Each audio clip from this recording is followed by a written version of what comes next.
All right, good evening and welcome to Phil Waybright Gymnasium. Steve Stricker alongside Andy Stone. Hello, hello, and here we go.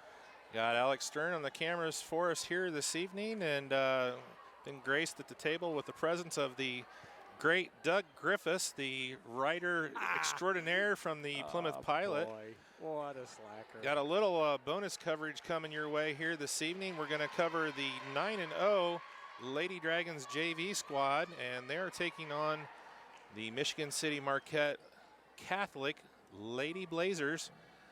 And I don't know what the JV squad for the Lady Blazers' record is, but I do know it is pretty good for the varsity squad. So here we go. The starters are out. We got Abby Manikowski, Kaylee Carlton, Samantha Stone, Macy Morris, and Cagney Hoffman for the Lady Dragons. Got a jump ball off of the tip. Now now you got a double jump ball. So we got a jump ball. Let's see, Air Stone. And Manikowski gets the ball. Well, you don't see that happen very often, that the two players catch it off the jump ball, tie up, and then go back for a jump ball immediately. Manikowski drives to the basket, and she gets fouled, and she's going to line shooting too. All right, the starting lineup for the Marquette Lady Blazers for the JV squad. Number 2, Claire Salyer, a 5'10 sophomore. Manikowski misses the first. Number 23, Yukari Payne, a 5'7 sophomore. Second free throw is good for Manikowski. Number 33, Jordan Goodwin, a 5'2 sophomore. Number 34, Allie McConnell, a 5'8 freshman. And number 44, Abby Grusak, a 5'8 freshman. Well, Dragons are going to go into a 2-3 zone and try to shut them down. Here comes a backdoor pass. It's cross court. Has to kick it out. Long shot, way off the mark, but the rebound goes to, and there's a steal by Hoffman. Kicks the ball all the way across court. Stone to Manikowski. Cagney Hoffman with a great steal. Good vision on that play. Bounce pass from Stone. Cross court. Morris for 3. And the Dragons off just a bit. And it's going to be Michigan City's ball.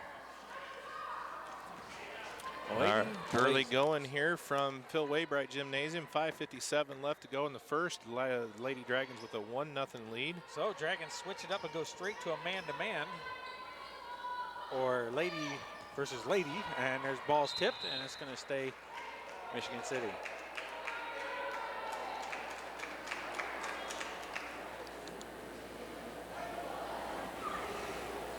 Well, let's see what happens. She touched it, and it's going to be Dragons' ball.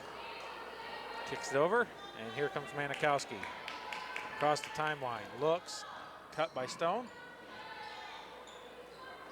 Gives the ball over to Hoffman. Manikowski, Stone breaks down. Oh, what a pass from Manikowski and a bucket by Stone. Good vision out of the team, good work there. Rotate the ball around. Stone with a nice finish right there. It almost looked like she could have got called a foul as well. Shoved behind. Yeah. Good little pass from Manikowski. Here's a steal. Hoffman's going to coast, goes up and tries to Jordan and can't get it. Rebound. Manikowski kicks it out to Stone. Stone looks over to Morris. Morris, ball's loose. Stone's, nope, doesn't get it, but she's going to beat her back. And she's going to be called for the travel. Good hustle from Carlton and Stone to beat her back and throw her off just a little bit to cause the travel. Number 40, Dasani Cleveland, a 5'5 freshman, is going to come in. And number 33, Jordan Goodwin, is going to go out for the Lady Blazers. All right, Manikowski across the timeline. Tipped, recovered, and there's a steal. Goes in, puts it up, and it's good for number 34, McConnell. All right, first points of the game for Marquette. 3-2 is our score with 4:30 left in the first period. Good move out of Morris. Gets the ball back, relaxes, Manikowski fakes. Stone. Hoffman. Set back up. Ball down to and it's tapped out of bounds. Oh, and it's right off of Hoffman out of bounds, and it's going to go to Michigan City. Well, they're not calling much on the foul. Only one foul so far here in the first quarter, so third turnover of the quarter for the Lady Dragons. Back still in the man-to-man. Shift it. Kicks, throws across the court. Good thing. And gets a screen with a reversal layup, and it's good. McConnell again has all 4 points. I'm not sure what Morris was doing right there. She just kind of stopped and gave McConnell the easy layup. Carlton looks, fakes. Gives it over to Hoffman. Stone with a quick 3, and it's off the marks. Needs to settle down and relax before she takes that.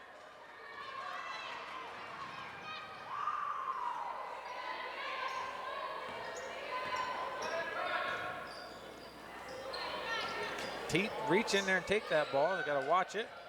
Hoffman, tenacious with a little D. I like it.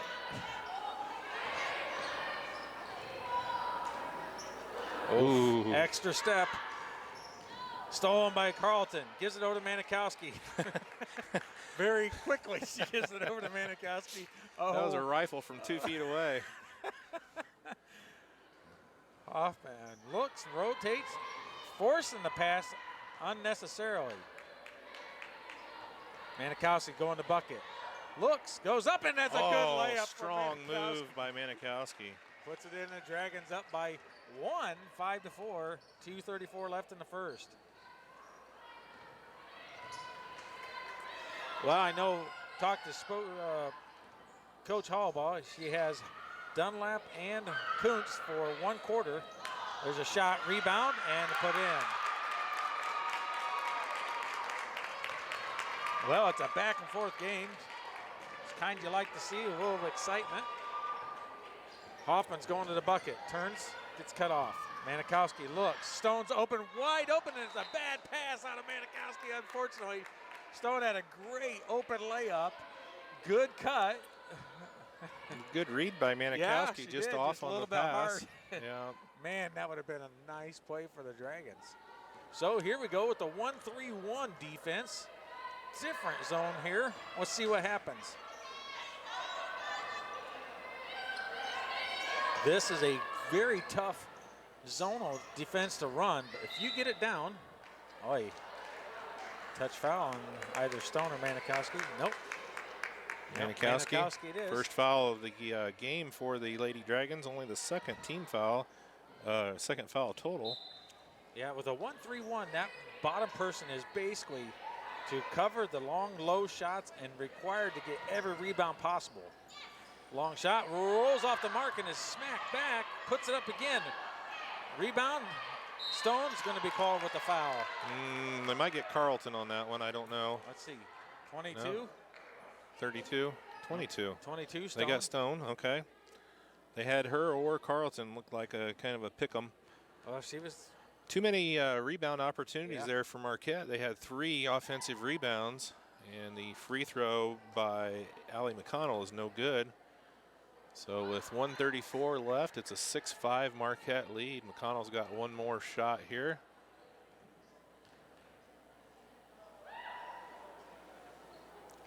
And it's off the back iron, no good. Stone gets the rebound. It's Manikowski, comes across timeline.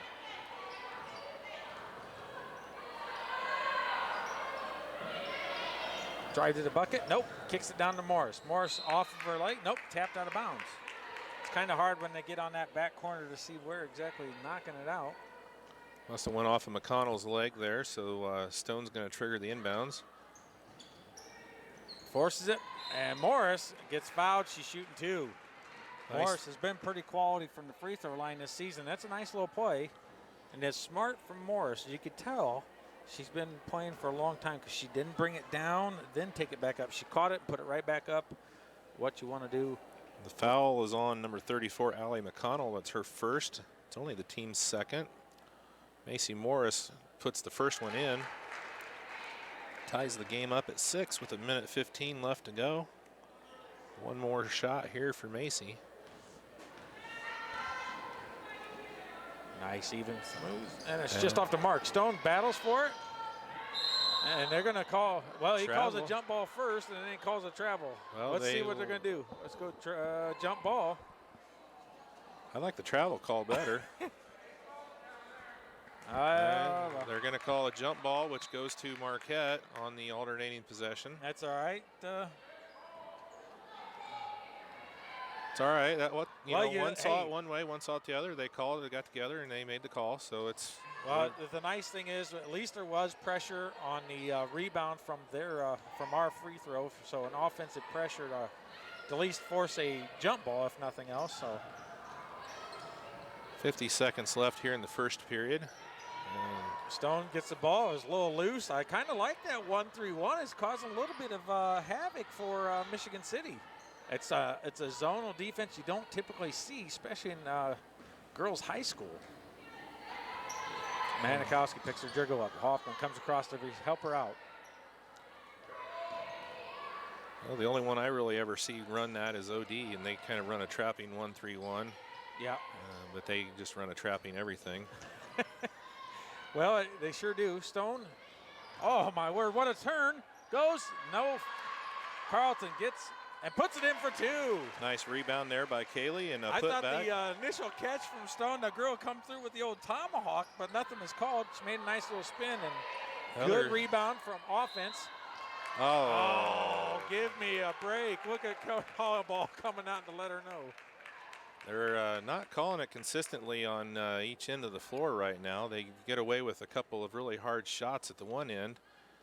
And then they're going to call that, which looked like a lot of ball, and it's going to put it's going to Yukari Payne at the line to shoot 3. It gives Coach Caldwell gets a technical. Are you kidding me? Well, she kind of has a way with her. So Payne is going to have 5 free throws. Well, they can't even figure out. Well, that's what she said. Why don't you review it? Then you can see who did it.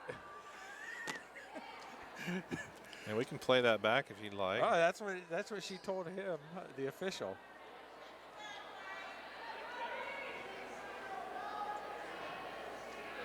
Pick a player and give them the number. It doesn't matter. Where are they? They don't know who the foul was on. It was on Macy Morris. I mean, I don't know what the confusion is. It was very clearly Macy Morris. 42.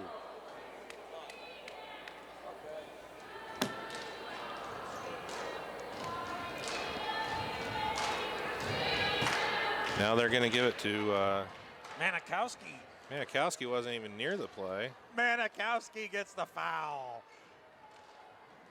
Well, now I got to change my book because I gave it to Morris, who it should be on.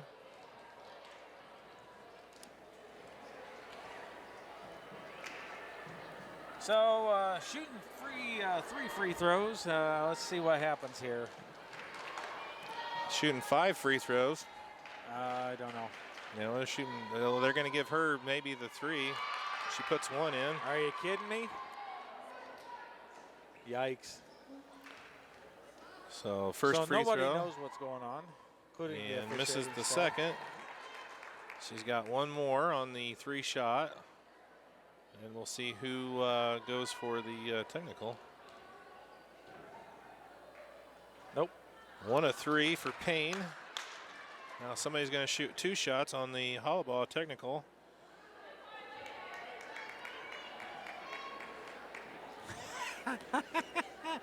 I love it. No, they're going to leave Payne in there to shoot him, so she makes 1 of the 2 there. So far. So 2 of 4 and 3 of 5 for Payne. And now it's their ball. Yep, they get the ball on the technical. So Oh 1.5 seconds left. Marquette has moved ahead 9-8 off of the Don't foul. 4 for It's the only 5 thing I at the could free say throw is line. don't foul. Just stand 3 there. for 5. And that's it. After one quarter, the Michigan City Marquette Lady Blazers JV leads Argos 9-8. Looks like Manikowski has 2 fouls now with that call. So Wow. scoring-wise for Argos, Manikowski has 3. Stone has 2. Morris has 1. And Carlton has 2. For Michigan City, McConnell has 4. Yukari Payne has 3 on 3 of 5 free throws, and Dasani Cleveland has 2. Only fouls, you got Grusak from Marquette with 1, McConnell with 1. And then 4 fouls for the Lady Dragons, Manikowski with 2, Stone with 1, and Morris with 1. And the coach with 1. And the coach with a technical foul for Argos. So Well, you know, it was a weak call, and she let him know. And then he couldn't figure it out, so she just had to make one more comment, and that was enough to get the tee. well, Maybe it'll fire up the team because they're a little out of sorts at the moment. So we got Kuntz in, and let's see here. Shandell Parker. Parker is in. So let's see what happens here. Morris gets it. Over comes Hoffman. Fakes. Feeds Stone. Gives to Chantel, and Parker puts it in for 2. Good ball moving out of the Dragons. Puts the Dragons back up 10-9. Looked like they shuffled their feet a little bit. Yep. Salyer did. Tipped by Chantel Parker. Ball's caught. 2-3 zone for the Dragons.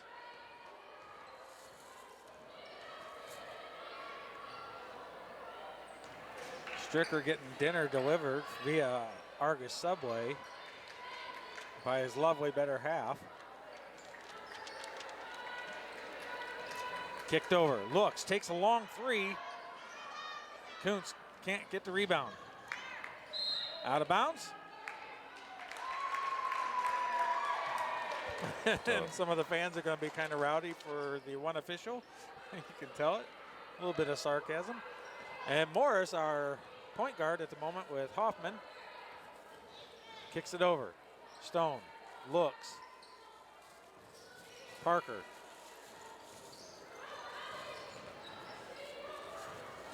Good screen. Morris gets the ball over to Kuntz. Kuntz thinks about it. Fakes. Little jumper. It's off the mark.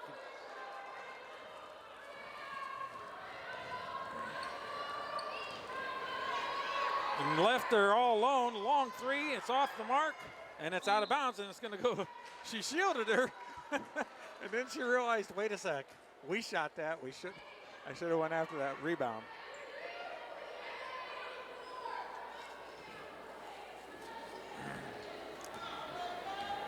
Here comes Morris across the timeline.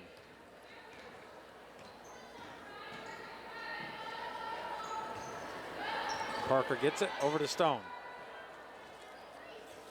Kuntz takes a 3, and it's in and out.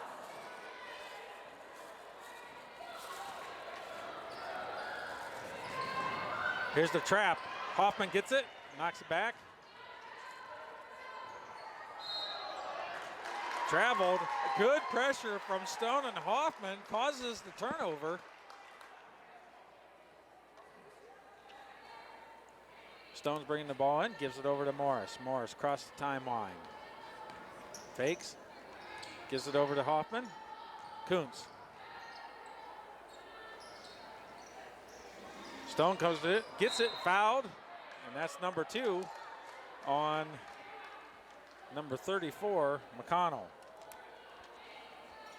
And she had earlier a tomahawk, and I think that's what got kind of Coach Hollowball a little upset. There was a tomahawk earlier, foul, and nothing was called. And then there was a touchdown at the other end for the Dragons was called on it. Parker gets the ball. Hoffman. Stone cut, doesn't get it. Kuntz looks, drives, goes all the way up, and puts it in, and she's going to the line.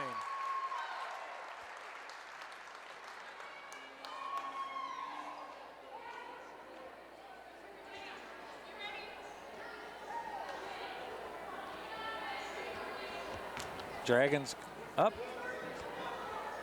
12-9. Were they saying there was no bucket? No. I was just saying there was 2 fouls on the Marquette player. Yeah, O'Connell already said that. No, Grusak. She just fouled. Yeah. Grusak with 2 fouls. Okay, well, you couldn't talk because, you got your mouth full of food from Subway. All right. You bring it down. Dragons back into 2-3 zone. I kind of like that pressure they were doing with the man-to-man. I really is causing havoc. She goes, drives, puts it up, and rebound Kuntz. Gives it over to Morris. Stone's going to trot down. Here comes Cagney. Hoffman comes across. Over to Stone, looks. Hoffman. Kuntz thinks about it, and it dribbles off of Kuntz's legs.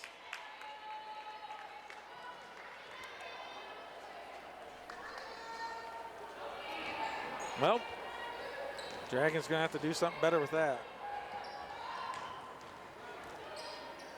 Now back to man-to-man.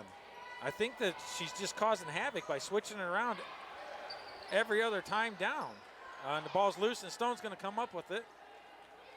Gives it to Hoffman, to Morris. Morris is going to relax, gets the ball. Over to Stone. Caddy corner to Kuntz. Little jumper, and it's just off the mark. 3 players from, and Hoffman with a power steal. Gives it over, Kuntz and back.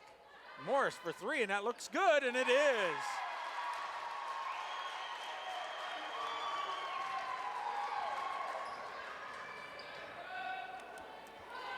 Dragons rotating. Here's a long 3, and it's no good. Kuntz gets position, loses it, out of bounds, and it's going to be Dragons ball.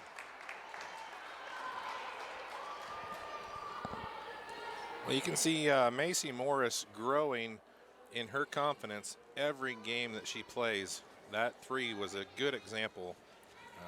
I don't think you would have seen her take that about 5 or 6 games ago. No, she was a little bit gun shy early on in the season. Stone cuts, gives it to her. Back over to Hoffman. Parker. Parker looks. To Morris.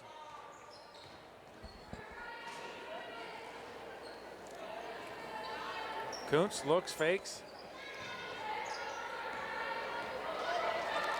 Stone leads the path of Kuntz, and Kuntz follows her right in.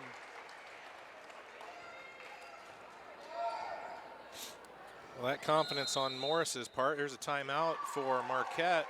With 2:10 left in the first half, the Lady Dragons have opened up a 17-9 lead over Michigan City Marquette. Yeah, you gotta like it. Much better out of the Lady Dragons second quarter.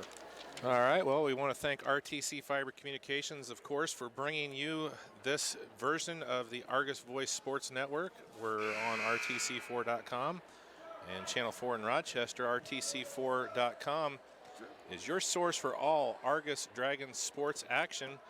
You can watch us live or we're archived at any time on RTC4.com. We got boys and girls basketball. We also did a full slate of soccer this year. Yep. You can go back and watch those games at any time as well. So you can even catch a keeper napping. Catch the keeper napping. Yeah, you can see that on Facebook as well. That's all over the place. The call that got the 12,000 plus likes. Oh boy, what a game that was. I don't remember who we were playing. I don't care. It was such a good. Stone with the rebound, kicks it over to Morris. Yeah, it was entertaining to say the least.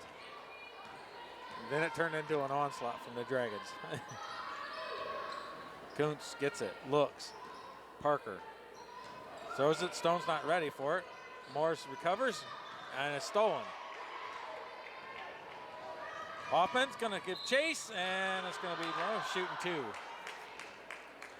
One thing I noticed right there that you don't typically see from a lot of teams is the one girl had a breakaway, but by the time she got to the bucket, there was 3 Argos players all the way around her, and that's just hustle.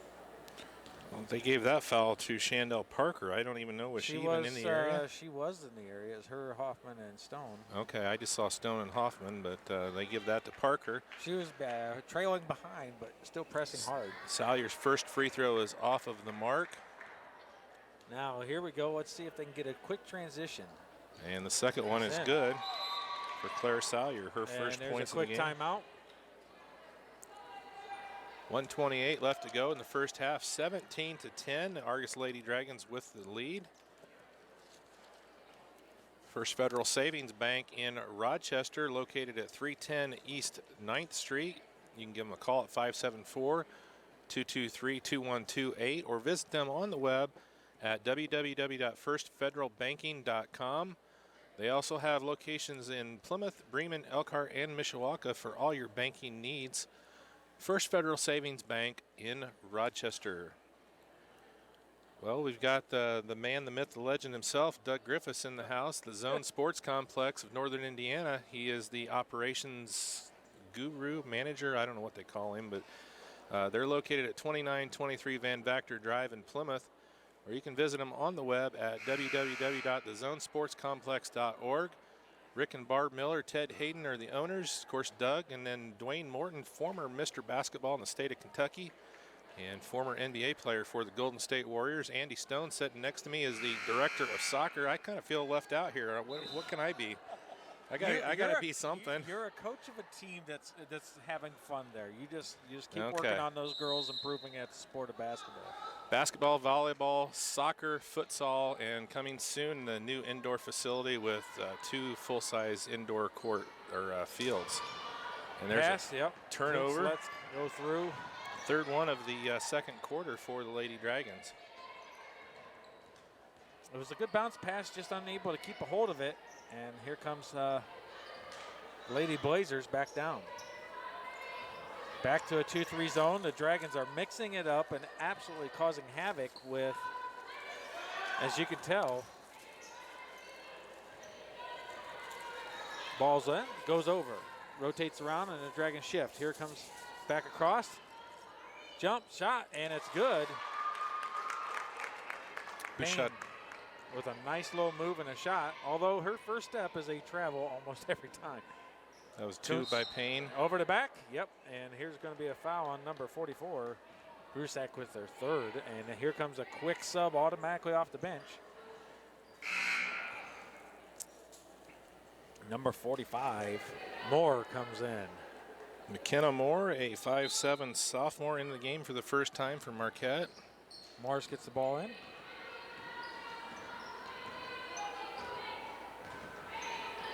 So the Michigan City's been in the man-to-man the entire first half. Stone gets it wide. Going to hold it for 17 seconds. Get one shot off at the end. Hoffman. The ball is stolen. Parker reaches in with a foul. So a turnover and a foul. That's not a good sequence for the Lady Dragons. Hoffman was looking to make a pass and kind of fell asleep there for a second, and the Marquette took the ball. Foul on Parker is her second. Only the 16th foul, so inbounds for Marquette. There's a long three, and it's off the mark. And that's going to be it for the first half.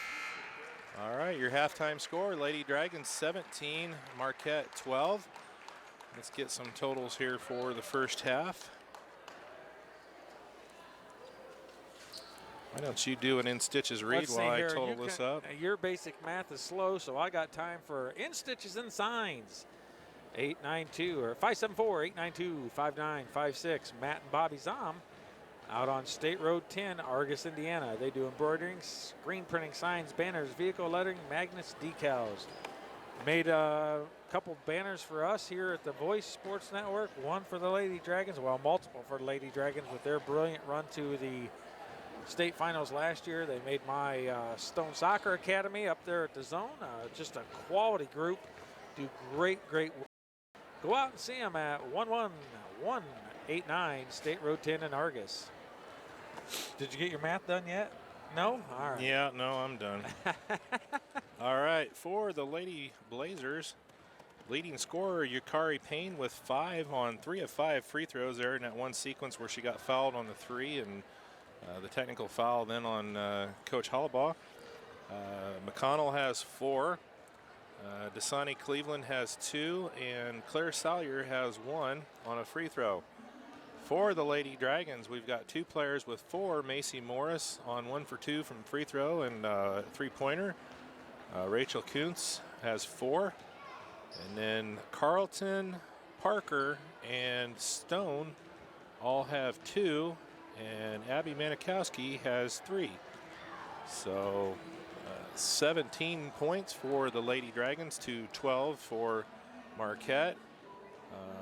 Parker and Manikowski both have 2 fouls for the Lady Dragons, and Grusak has 3, and McConnell has 2 for Michigan City. So rough first half for the Lady Dragons.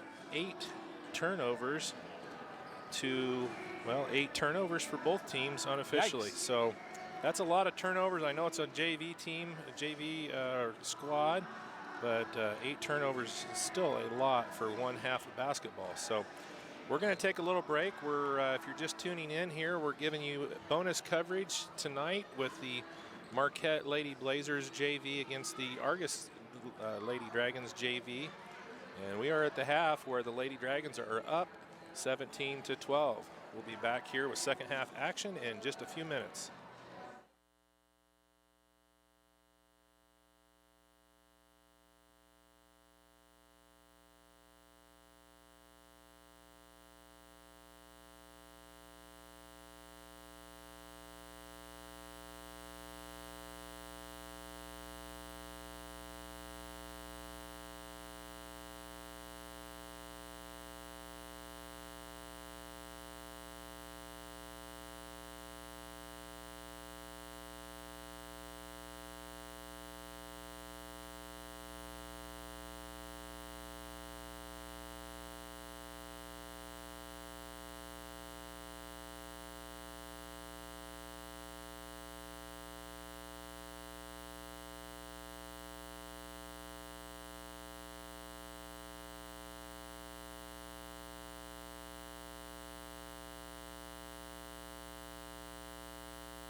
Welcome back here at the half. We're getting ready to go for the second half of action for the junior varsity match here between the Argos Lady Dragons and the Marquette Catholic Lady Blazers. Your Lady Dragons are up 17-12 at the half and have played fairly well. 8 turnovers, I guess, would be the one concern for the Lady Dragons, but they also forced 8 turnovers in the first half as well. So need to clean that up a little bit for Coach Hollabaw's crew. Second half of action getting set to go here. Starters back out on the court for Lady Dragons: Stone, Manikowski, Carlton, Morris, and who? Hoffman. You're dragging or you're I lost. don't know why my brain just went blank right there. It wasn't a whole lot of stretch. Oh boy, Okay, I tell you what. Lady Blazers have the ball to start the second half. Back to the man-to-man. Ball's loose down the corner. She gets it, turns. Carlton's on her. Throws it up, misses. Rebound Manikowski. Looked like one of those where she just didn't really know what else to do, so she shot it and just not on. There's a 3 for Morris, and it's off the mark. Nice rebound by Carlton, but she can't do anything with it. All right, let's see what happens. Shot, and it's in. Who hit that? Number 34. All right, McConnell with the bucket. Morris gets it. Stone's down in the corner. Hoffman comes around. Carlton. Back to Stone. Stone looks. Manikowski fakes. Carlton again. Manikowski looks, dribbles. Oh, nice back door. Morris goes. It's on the ground.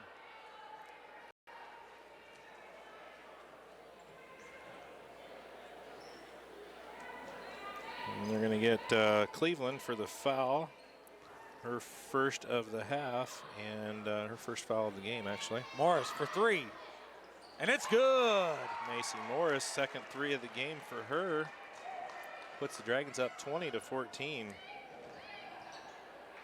Have the old brick wall there to get plenty of time for a shooter to take that, and it worked very well today. Rotates over.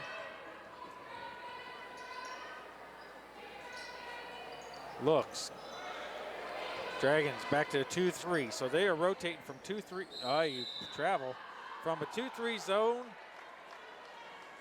2-3 zone to a man-to-man, and it really has caused havoc since they've done that. And that's a pretty good idea what to do. The players know what they're doing, so they come down and rotate it immediately, and it just really has Michigan City off their mark.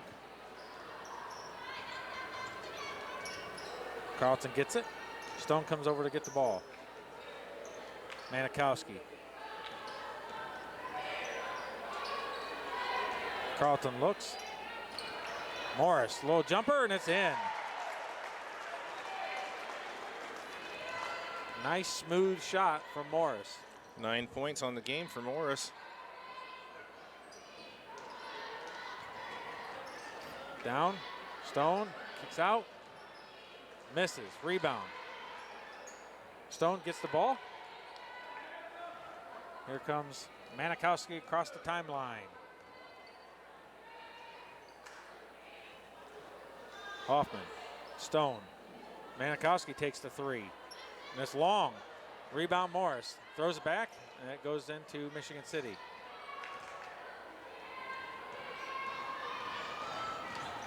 Travel. Yep. Third turnover of the quarter for the Lady Blazers. 4:06 left to go in the third. Full timeout. Lady Dragons with a 22-14 lead. And timeout on the floor, Michigan City. I thank Rob Herford, H&H Contracting, and Herford Home Inspections. Also got to give him a big shout out. Today's his birthday. Big Rob. You can call him at 574-498-6013. Concrete work, guttering, roofing, general contracting. Also home inspections. You can call Herford Home Inspections before buying your new home. He will be bound, fighting hard. Got a sub, number 3. Lizzie McLinden is going to come into the game. She's going to replace Dasani Cleveland. That's the first I've got her coming into the game, so makes her first appearance of the evening. She is a 5'2" sophomore for Marquette. So 3:32 left here in the third period. 22-14 is your score. Lady Dragons with the ball. Manikowski across the timeline. Rotates it over. Morris gets it. Stone to Hoffman. Dragons have very good patience, and they really know how to run the offense. They're just letting it go through a few cycles. Carlton says, hey, I'll take an open shot. Misses. Rebound Manikowski. Goes up. Misses. Manikowski with the foul. That's her third. We're going to get a little hip check there on Abby Manikowski.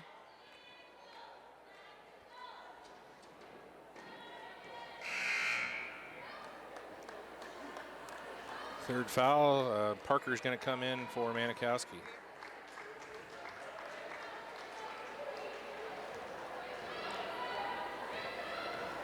All right, Manikowski out again.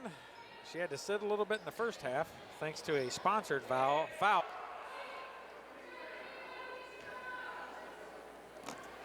This foul is going to be on Payne. That should be at least her second. That's her first. Oh, that is her first, huh? Well, all right. Stone has it.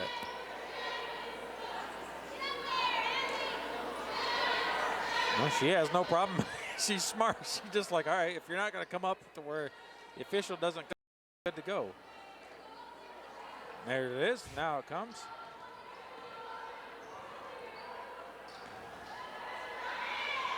Morris relaxed. Ball over to Stone, to Morris. Kaufman. She did travel, didn't catch it. Stone looks over to Morris, and that's a bad pass out of Stone. There's a steal. Thrown up, and it's in. Dragons making some silly plays and letting Michigan City hang around. Well, that pass was bad from Stone, and it was also bad from Morris because she didn't attack the ball. She stood there and waited, and it was just too long of a pass, and it was easily read by Marquette. So they've closed it to 22-18 with 17 seconds to go.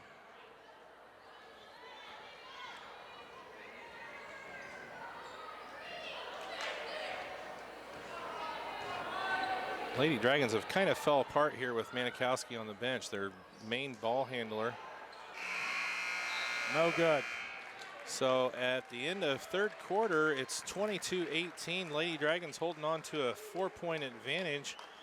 The tail of that quarter was 6 Lady Dragon turnovers. You're not going to get very far with 6 turnovers in a quarter. And I think they might have had more turnovers than points. They did. They only had 3 points and 6 turnovers. So they doubled their turnovers to their points in that quarter, which is why that they're only up by 4 when they were up 7, 8, 9, 8. 8 at the half. I guess I don't want to be mean, but what's sad is what, 14 turnovers almost for the Dragons so far? Exactly. And they're still winning. Yikes. Well, if they don't clean it up here, there's only 3 turnovers in the quarter for Michigan City. Claire Salyer had 4 points in the quarter. McConnell had 2. And the only scoring for the Lady Dragons was Macy Morris with 5 points. Well, so we got 7 minutes left to go here. Lady Dragons have the ball. Morgan Dunlap is in the game for the first time for the Lady Dragons. And just about to get stolen. Here's Carlton. Little jumper, and it's off the mark. Rebound, Stone. And a bad shot by Stone. Travel, so turnover for the Lady Blazers. Start the fourth quarter. So we got Dunlap, Manikowski, Stone, Carlton, and Morris for the Lady Dragons.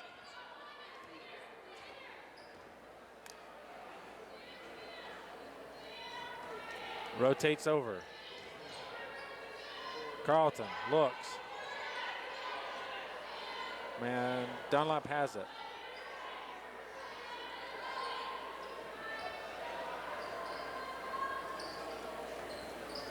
And that backdoor run from Carlton's wide open a couple different times. Dunlap goes down hard. I don't know if that was her knee or her head. That was her knee in her hands. It looked like she almost smacked her head on the floor there on the end of that. So it was just dramatic licensing. That's all. So 6:11 to go in the game. Morgan Dunlap's at the line shooting 2. Puts it in. First one is good. First points of the game for Morgan. Halftime score from John Glenn, the JV. And both of the free throws are good. Makes the score 24-18. John Glenn leads LaVille 18-8 at the half in the JV game up at John Glenn. Yep. Oh, that'd be a good matchup to watch. Ball's up, loose, Stone. Tips it back, and it ends up in the Michigan City's hands. It's kind of a jump festival on that little rebound there. There's quite a bit of people trying to get it. Good steal out of Dunlap. And misses. Rebound, Manikowski puts it in for 2 with a great left-handed layup. First points of the second half for Abby Manikowski. Makes it 26-18, back up to an 8-point lead here for the Lady Dragons.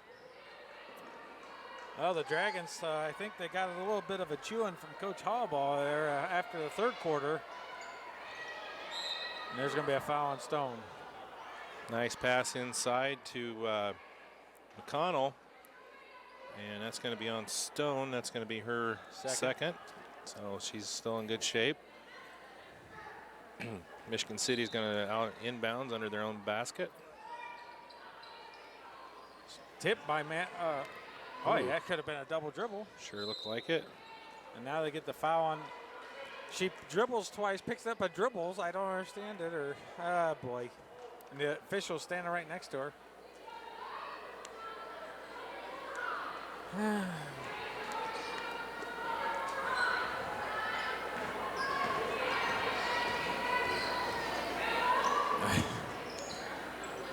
I'm not sure what constitutes a double dribble, or a travel anymore. Yeah, because we just witnessed 2 of them real quick right there. Morris, Manikowski across the timeline. Dragons not in a big hurry. Morris, Stone kicks out. Carlton looks. Over to Morris. Dunlap fakes. Gives it over to Stone. Oh, nice rotation. Dragons do not need to score. They're just playing smart basketball right now. Morris wide open, and it's good. That is some quality basketball from the JV girls.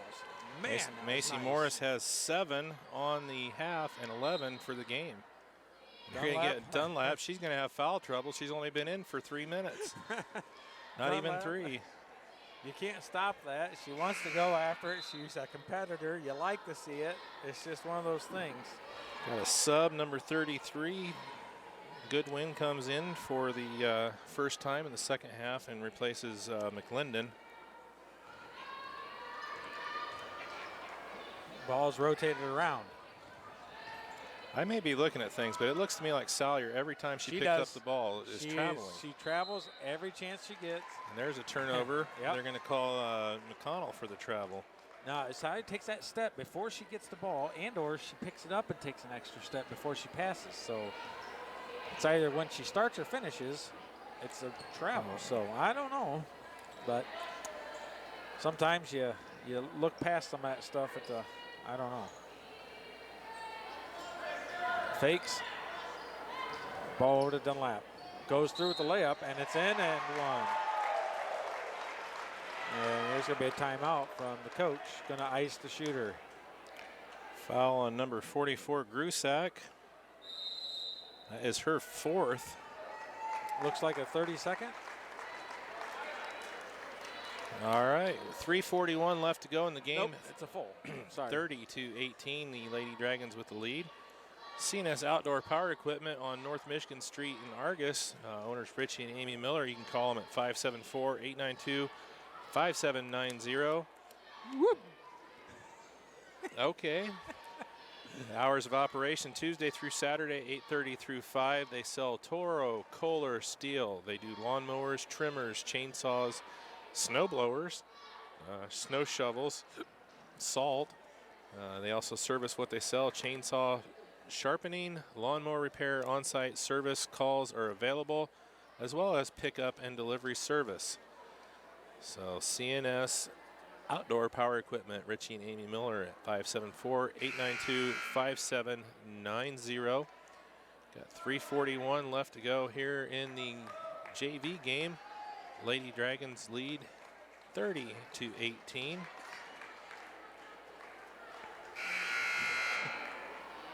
Warsaw and Triton going at it tonight in girls basketball. The JVs are playing right now. Warsaw leads at the half 22-9 over Triton. And Rochester is down at Taylor. Doesn't say JV, so I assume that it's, and Dunlap puts it in 29-14. Rochester with the halftime lead. Oh boy. 3 for 3 from the line for Morgan Dunlap. She's come in one quarter. She's got 5 points for the Lady Dragons.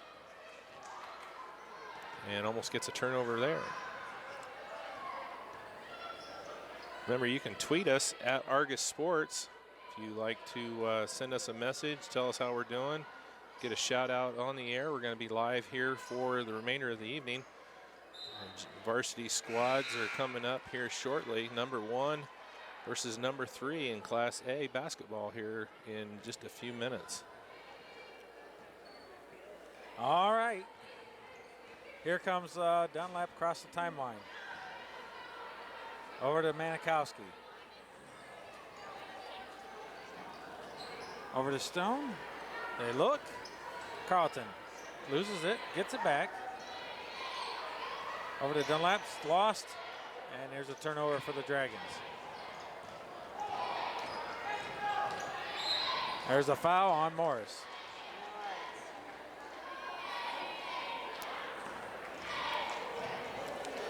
All righty.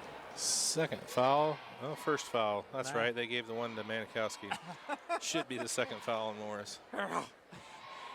Fouls are on the 3. And the first one's good. Kari Payne puts the free throw in as her first points of the second half. She has 6 points now for the game. Second free throw is good as well for Payne. Approaching 2.5 minutes to go. 31-20, Lady Dragons with the lead. They're looking to move to 10-0 on the season.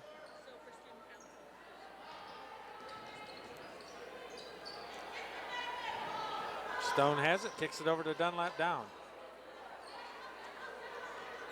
Hoffman rotates around. Stone was out or where to go. Says move over, we're gonna run a little spread offense here. Wait till we have the shot we want.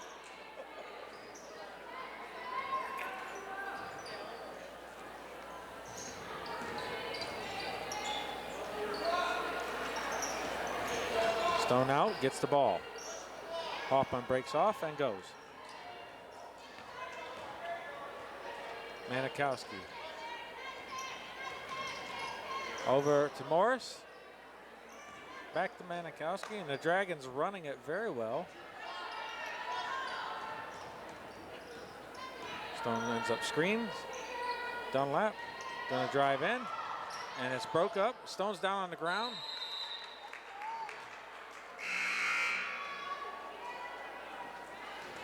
Jump ball, it's going to go to Marquette. Minute 35 left, 11-point Lady Dragon lead. Yeah, Dunlap tried to force that one through. She had a good intention, but it was just clogged up, and there was no way she was going to get that through. And ended up going to the deck with Stone and the girls tying it up.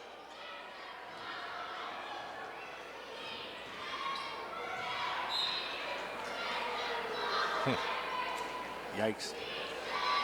I don't know. I guess I don't realize what its offside or out of bounds call is nowadays either, because It looked like right it went off of the Blazers, but maybe different view down there than it was from up here. No. Jumper off the mark. Rebound, Hoffman. Hoffman relaxes, waits, over to Manikowski. 1 minute to go. 31-20. Lady Dragons with the lead. Dragons are up 11 and very comfortable. Stone's going to drive in and was waiting for Morris to go into the bucket. She just stood in the corner. She drew him in for the pass and she didn't break to it. That's a good effort. Dragons just need to relax. They don't need to give it back anymore.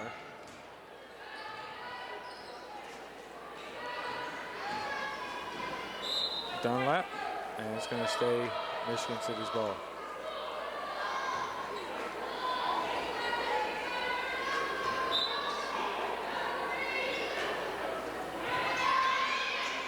Ball's in. Quick three. And it's off the mark. Rebound, Stone over the back. Ay, ay, ay. Stone had the ball in both hands. Oh, well. It's not going to change the outcome of the game, that's for sure.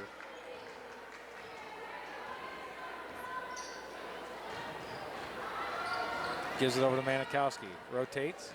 Dunlap. You hear Coach Hallball, take care of the ball. Stone relaxed for three, and it's a little hard. Rebound, Morris kicks it back over. 10 Hoffman seconds. says, oh, and it's tipped away. A nice bucket. Good transition bucket out of the Lady Blazers. All right, that's going to do it for the JV contest. The final, Argos Lady Dragons 31 and Michigan City Marquette Catholic Lady Blazers 22. So your Lady Dragons JV is going to move to 10-0 on the season. And we're going to add up some set. Lowell's in there and does the screens, makes screens up. And here comes the Lady Dragons. So number 1 versus number 3. Dragons were number 2 in the state. They kind of moved down, but it's not anything that they've done. It's just a lack of games. And lost their spot to number 3. But then again, we don't care about rankings. We care about the performance on the court. So, all right, the totals for the JV. First for Michigan City Marquette, Yukari Payne led the scoring for them with 9. Claire Salyer had 5, McConnell had 4, and Cleveland had 2. For the Lady Dragons Junior Varsity, Macy Morris led all scorers with 11. Morgan Dunlap had 5, Abby Manikowski had 5, Rachel Kuntz with 2, and Carlton, Stone, and Parker all had 2 for the Lady Dragons. So we're going to wrap things up here for the JV side of things. We're going to just flip it over to our little state slideshow for a few minutes, and then we'll come back here with our pregame for the varsity in just a few moments.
back here to Phil Waybright Gymnasium. We're getting set for the varsity contest. You're watching the Argos Voice Sports on RTC4.com and on Channel 4 in Rochester. Okay, before we get going here, I want to say a quick shout, send in some prayers up to the Bethany Christian High School family. They lost one of their own on Sunday in a tragic car accident. Anna Barnard, 18-year-old senior at Bethany Christian. She played basketball for the Lady Bruins team. And played soccer for the Lady Bruins. Well, she played 1 year for the boys team. Yeah. Last year they didn't have enough girls. She played on the boys team and then played this year on the girls team. And tragic loss for the Lady Bruins and the Bethany Christian family. The whole community is and up there. Yeah, they're playing a game actually this evening at home versus Concord, and it's going to be a hard one. And just say a prayer for Bethany Christian, and I just want to take a moment, let everybody say a quick prayer and support of the Bethany Christian family.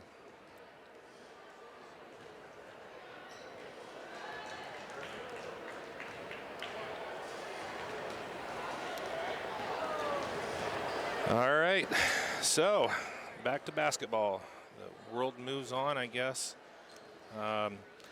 Tonight, the Argos Lady Dragons, number 3 in the Class A coaches poll, dropped from number 2 this week. Didn't play last week, but we still dropped a spot, but just two votes short. So they're hosting the Class A number 1 Michigan City Catholic Lady Blazers. The Lady Dragons are 11-0 on the season. They come in having matched the best start of a season of any program with the 2006-2007 Lady Dragons program that went 11-0 before falling in their 12th game. The Lady Dragons are looking to best that with a win here this evening. Michigan City is 9-0 on the year, and they boast a bunch of high-end players here. We'll get to that here in just a moment. So Argos is coached by Gary Teal.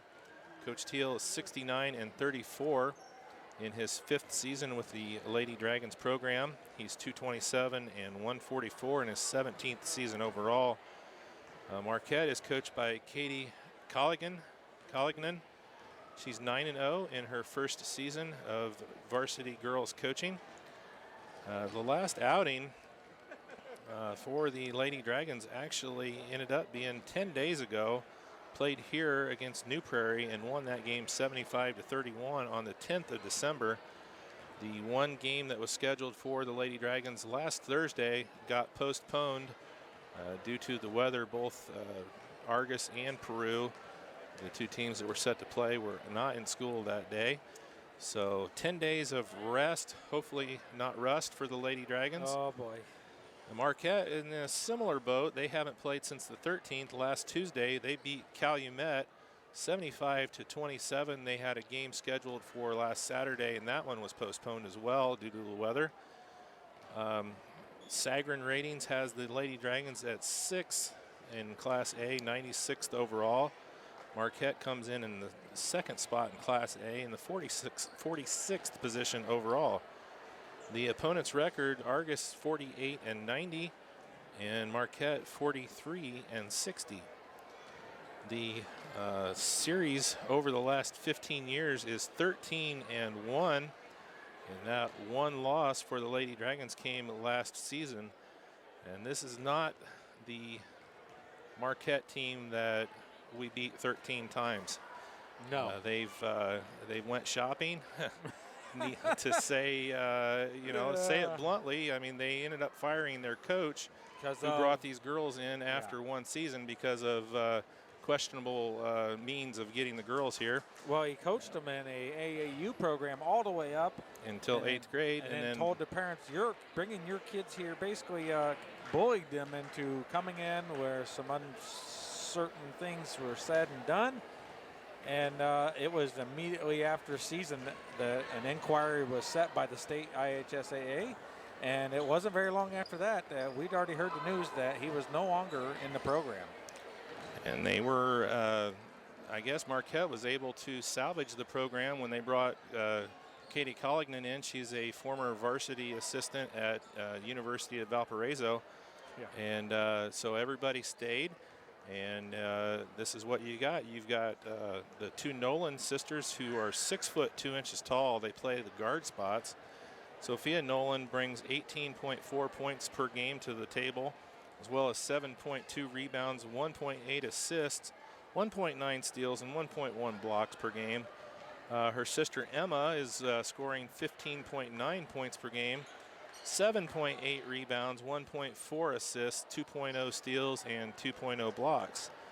The other two high-end members of that sophomore class, Morgan Crook, 10.7 points per game, 5 rebounds a game, and 2.9 assists and 2.1 steals. All three of them are shooting over 40% from behind the three-point line. Emery Joseph, their point guard, 3.2 points, 2.7 rebounds, but 8.1 steals per game, or assists per game, and 1.6 steals. So those four players, they're not the only four on the team, but those are the top four players for Marquette. Offensively, they're scoring 62.3 points per game, only giving up 37.4 points per game, and have an average margin of victory of 24.89 points per game. The Lady Dragons are led in scoring by senior Courtney Dunlap. She's scoring 24.5 points per game, rebounding 6.4, 5.9 assists, and 4.5 steals to go along with that. Macy Stricker is up to 7.2 points per game, 3 rebounds per game, 1.7 assists per game, and 3.4 steals per game. And she also has got a block, average block, 1 block per game. One block. block. 1 block per game. 1 block. So she's got 11 blocks on the season.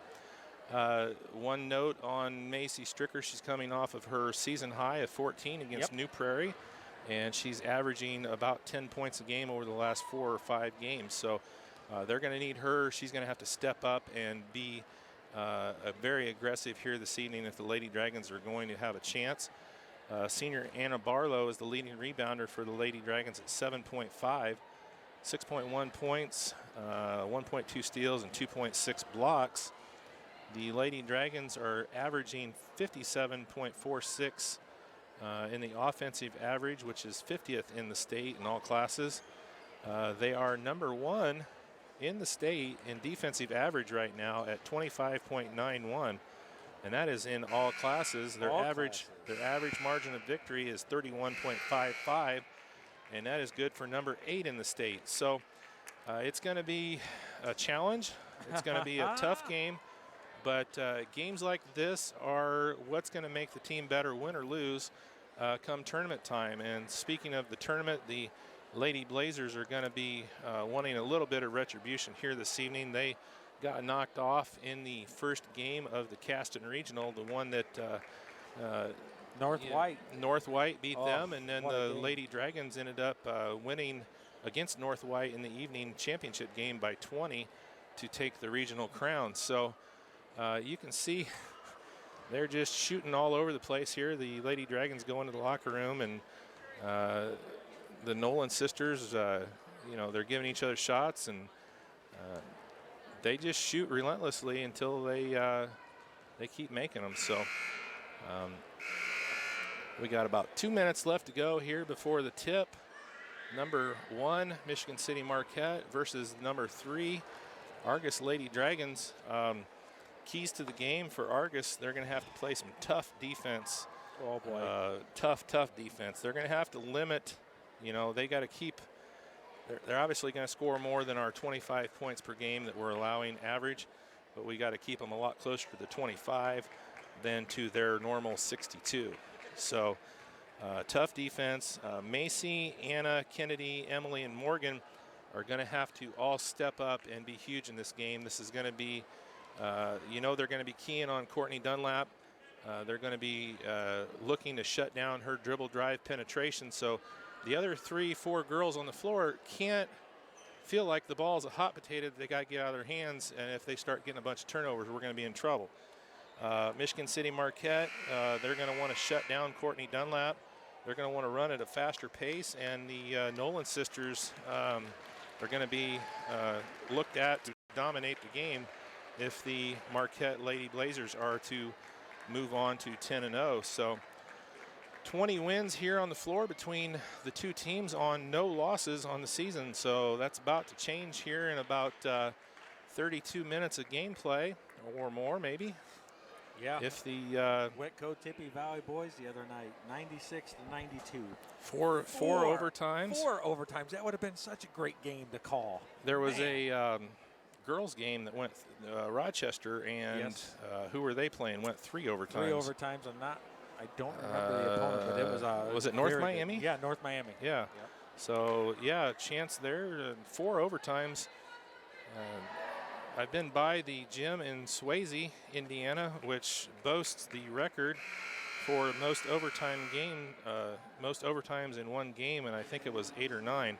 Yep. For the state record back in the 50s. So, all right, we're getting set to go here. We're going to get our national anthem and our starting lineups and get this one underway.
I have to say that was one of the best national anthems. The sound system was having some issues, and just everybody just started going, and it was the pep block over there got them started. Yeah. That's just wow. That's a really warm feeling. That just is very nice. All right, so here's the starters for Marquette. Number 1, 6'2" sophomore Sophia Nolan. Number 10, a 5'6" junior, Mackenzie Maravich. Number 21, a 5'3" sophomore, Emery Joseph. Number 22, a 5'3" sophomore, Morgan Crook. And number 31, a 6'2" sophomore, Emma Nolan. All right, for the Lady Dragons, number 10, senior Courtney Dunlap. Number 22, senior Kennedy Binkley. Number 24, senior Macy Stricker. She's just a junior there, Andy. Sorry. Junior. Number don't rush 30, it. senior Emily Calhoun, and senior number 50, Anna Barlow. I don't want to do senior night this year. Well, looky here, we got new center 16 here live on the court for pregame, getting ready for the tip-off, filming the Lady Dragons as they huddle up and get ready to do battle. Oh boy, I tell you what, this is the game of the regular season right now. To tell you the truth, this is what all eyes are on. We had 22. We got the Pilot News. We have 16. A lot of people are focusing on what happens here because this is the big game for the 1A. All right, Sophia Nolan's going to go up against Anna Barlow for the tip here. And it's a good tip, and Stricker gets the ball.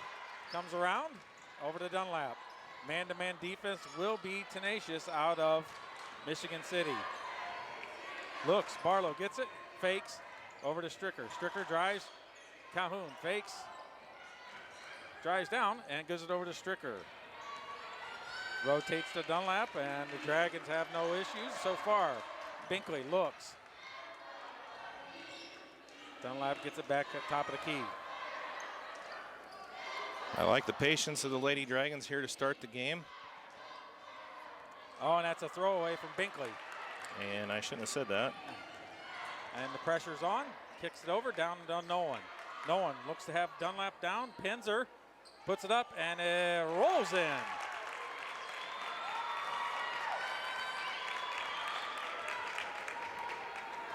So Dunlap's going to mark one, and there's a foul, and that's what Dunlap needs to do. Take it right in and cause Nolans to get in foul trouble. All right, I don't know which one they're going to get. 21. Sophia, 31. No, Emma? they're 31, I'm sorry.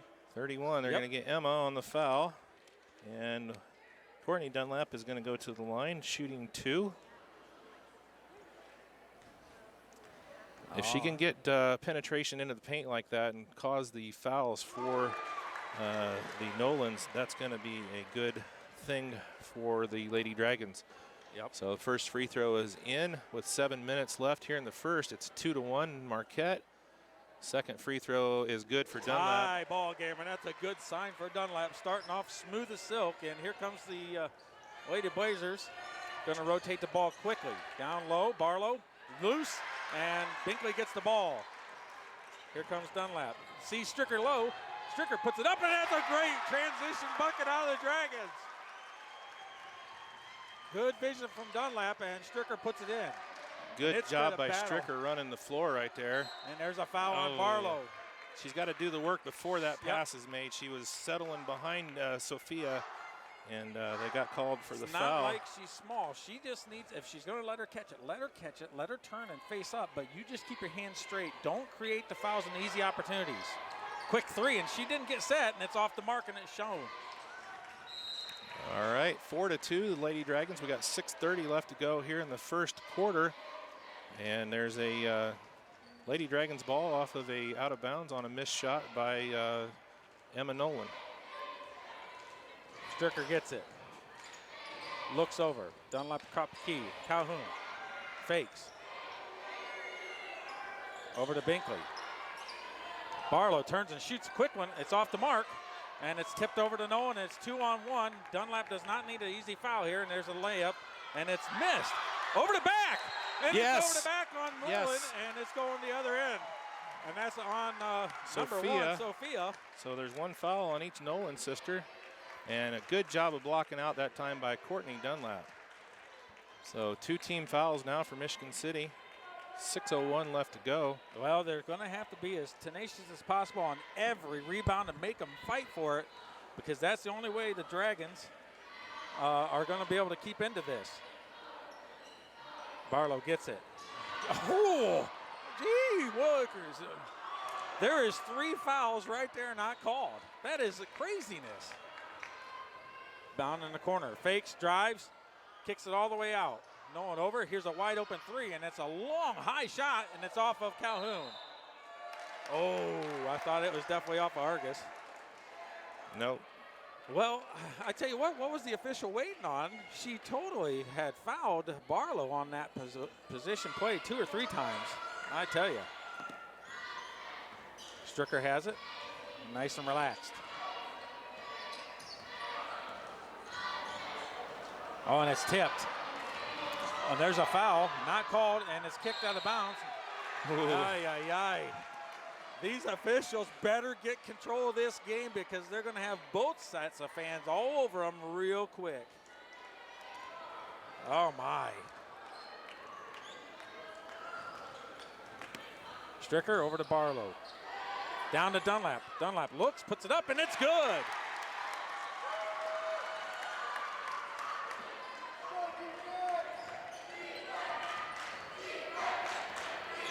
Kicks it over, no one for a long 3, and it's way off the mark. Rebound, Dunlap gets the ball, and here comes the Lady Dragons, comes across. Oh, and she's decked from behind. It's going to be on Crook, her first foul. And Dunlap goes down super hard. Yikes. 13 foul, 4:49 left to go here in the first. 6-2, Argos with the lead, and Dunlap tough feeling play. a little rough, but she seems to be okay. Let's see if she does it off her back. Nope, they got her turn, so she can't. Gives it over to Stricker. Stricker back to Dunlap. And it's going to be a physical game tonight. You can tell it already. Dunlap rotates to the top of the key. Fake's going to drive. Kicks it over to Calhoun. Over to Barlow. Gives it to Dunlap low. Dunlap for 2, and the Dragons are up 8-2. Beautiful ball work right there, and nice post move by Dunlap. And look at the Barlow, and there's a throwaway, the turnover, and it's Dragons ball.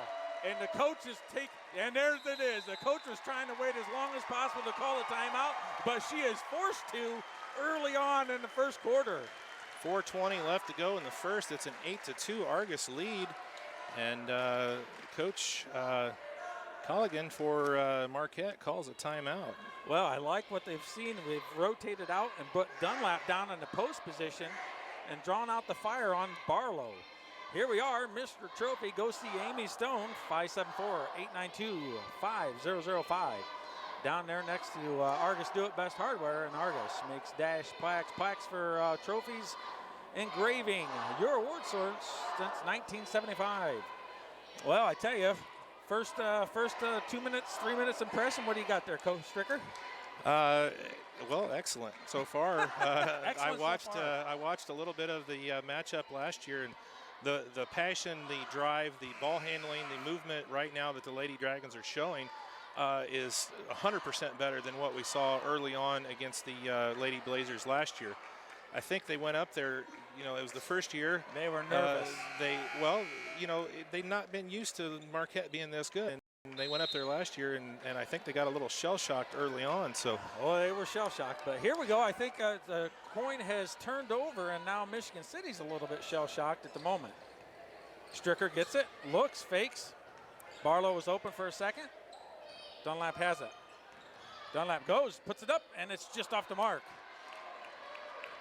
And that's a good shot, and that's what we want to have. Here's a quick 3. It's a high archer, and it's off the mark. Good rebound by Binkley. Here comes Dunlap. Dunlap goes, puts it up, misses. Barlow with the rebound and puts it in for 2, and Dunlap hits hard. She was shoved, and she's hurting.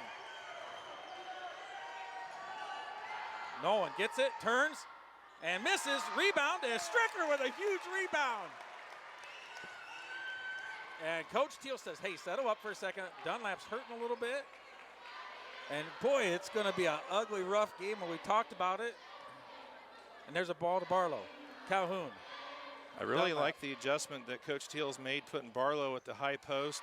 Stricker tries to get it over. It's tipped out of bounds. Nolan's just got a little bit high hands. Well, you're not going to get down around 6'2" with long arms right there, but it was a good idea by Stricker. And look at Dunlap. She's holding her wrist still, and her hand's tingling, and she's not feeling real well after the second nasty hit. She's going to drive. She goes up, lays it in, it just misses. Rebound, Barlow gets it back to Dunlap. She's got it open, puts it up, and it's in, and Dragons are up 12-2. Defense is coming down. Here they are. Man to man, it's 2-3 zone.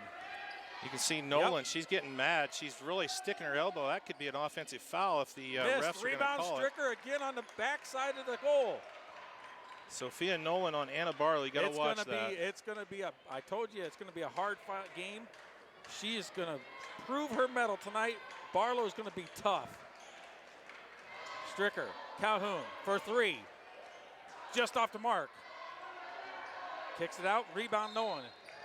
And she travels. 4 turnovers in the early going. We got a sub coming in. And Nolan's out, and I think coach wants to talk to her and say, hey, settle down. Well, we got a Nolan going out, another Nolan coming in. Yep. That's number 25, Hannah Nolan, the older sister who's a senior this year. See if her senior experience might help settle him down a bit. Coming Calhoun or Dunlap. Travel. Yeah, she's a little out of her element right out there. She didn't get her feet set. And coach is trying to explain to Nolan down there, say, hey, don't shuffle your feet. Just keep your hands up. Use your height. Use your arms to try to deter the Dragons, because when you reach, then they go around you, and that's where we are right at the moment. Binkley out, playing man-to-man. Stricker comes in with the help. Fake, long shot, thrown up, rebound Calhoun. And I tell you what, I've not seen Michigan City so out of sorts. I don't know if it's just that they are, but some of their shots have just not been quality that you would expect out of this program. I think the intensity from the Lady Dragons has got them really rattled right now, and if they can keep it up. Barlow, little jumper. Oh, and it's in and out. That was 3/4 of the way in before it popped out for Anna. Here comes the Lady Blazers.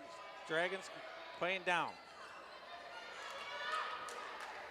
Well, I don't know. Here comes the back door. Kick back over. Good read that time. And there's a foul by Dunlap. They're not going to say she was shooting. Oh, my goodness gracious. How can you call that on the shot? That's got to be on the ground. No, they're calling shooting. How? Her back was to the she didn't even receive the ball. That's a terrible call. That was not a shooting. She didn't receive the ball. That was not a shooting foul whatsoever. She didn't receive the ball. How could she be shooting? That's terrible. That is beyond terrible. And now we got Dean Hubbard over here. He's, like I said, everybody's here watching this one. Oh, boy. Is he? I don't know. Oh, he's got the Kyle's down there with the Dragon. 2 for 2 for Sophia. I cannot believe that they gave that a shooting foul. Her back was to the goal. She didn't even receive the basketball. All right, so we got a sub, number 12, Dia Rawlings, a 5'5" sophomore, comes into the game for Marquette. Starting 5 still on the floor for the Lady Dragons. Well, I don't mind seeing Stricker if she ends up taking a quick break. Barlow gets the ball from Dunlap, misses. The ball's loose. Shoot and that. It's going to be Dragons. Yep, shoot off that, the Anna. Glass, off the glass. Yeah, she tried to make it go in and she didn't shoot it. It's going to stay Lady Dragons here comes ball. Morgan Dunlap. Let's see who's going out. Stricker or Calhoun? Calhoun's out. I kind of would like to see Macy get a 2-minute break or a minute break to catch her breath. Yeah, she's doing all right. She's doing good, but I like to see that rotation. Don't let the red color fool you. She's doing fine. Yeah. Binkley. Stricker, little jumper, and it's just off the front of the rim. Anna, don't get that foul right there. Yep, and she refrained from doing it. They're going to try to get it to Nolan as much as they can down low. Man-to-man here for the Lady Dragons. Fakes, kicks it back over, and Binkley, she's not going to let her shoot the 3. Oh, somebody's loose, and here comes Stricker with the ball. 31 seconds. The Dragons are going to wait and take the last shot.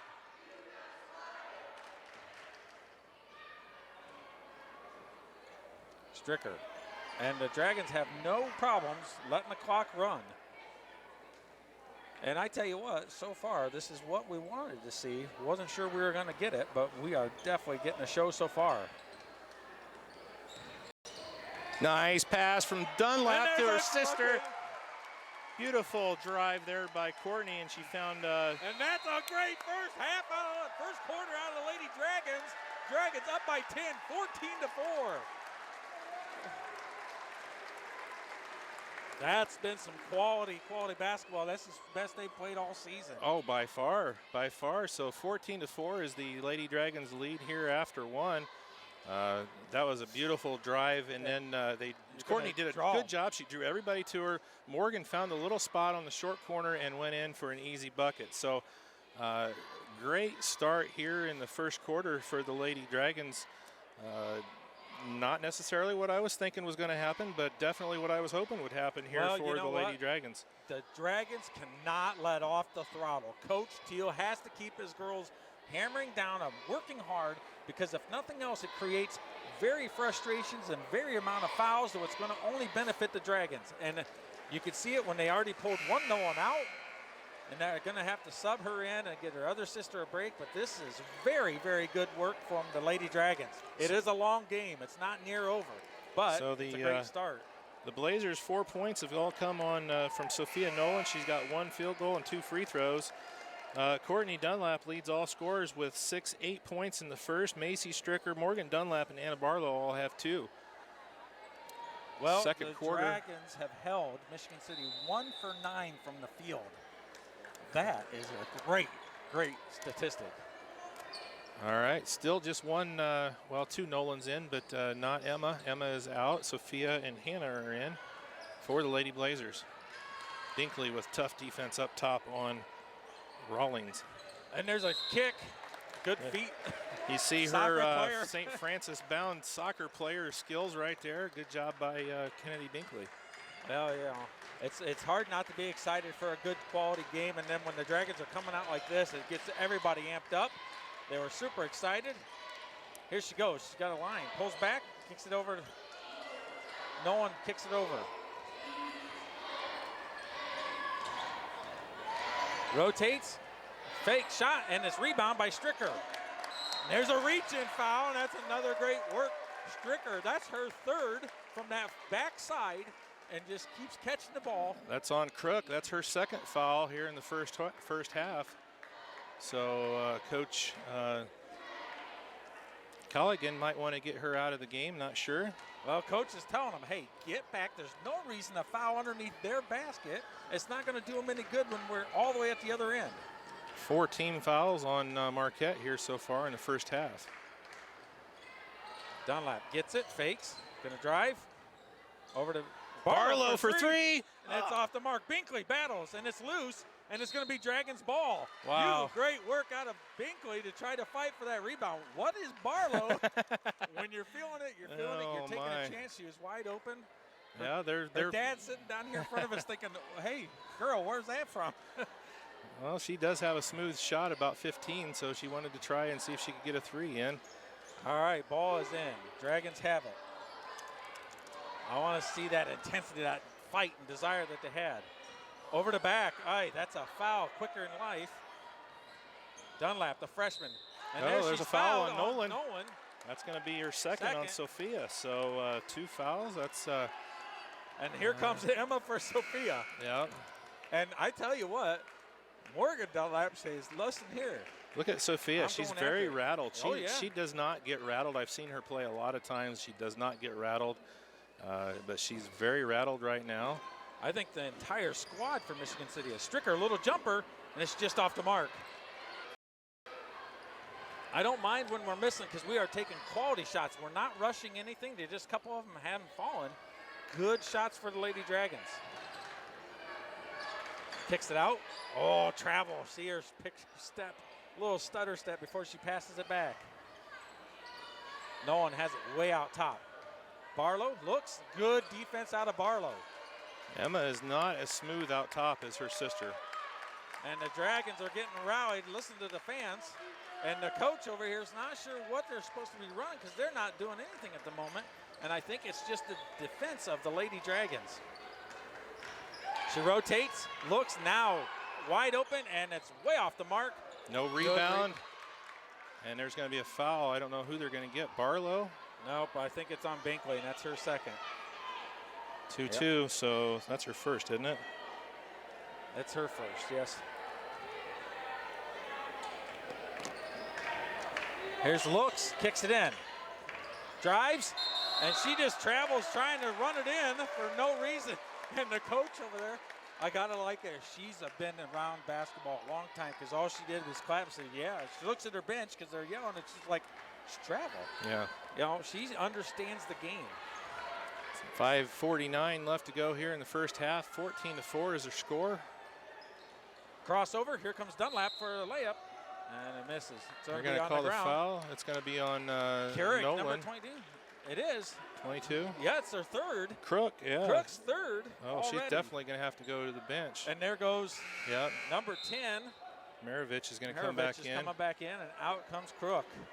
So Crook is one of their top three-point shooters, and she's on the bench with Sophia Nolan right now. Binkley gets it. Dunlap has it back. Stricker's open. Let's see what happens. Over to Morgan Dunlap. Barlow.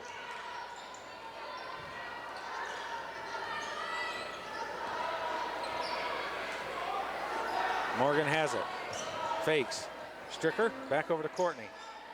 Barlow. Back over to Dunlap.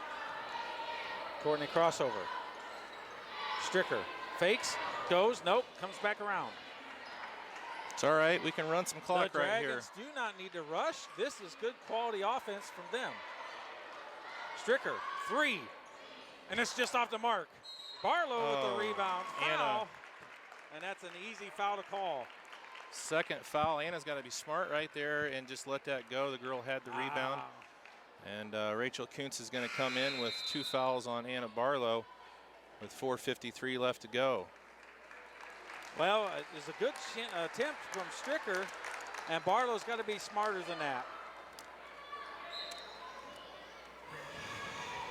All right, Dragons holding a 10-point lead at the moment, and they need to play that tough defense. All right, they're looking there for Emma.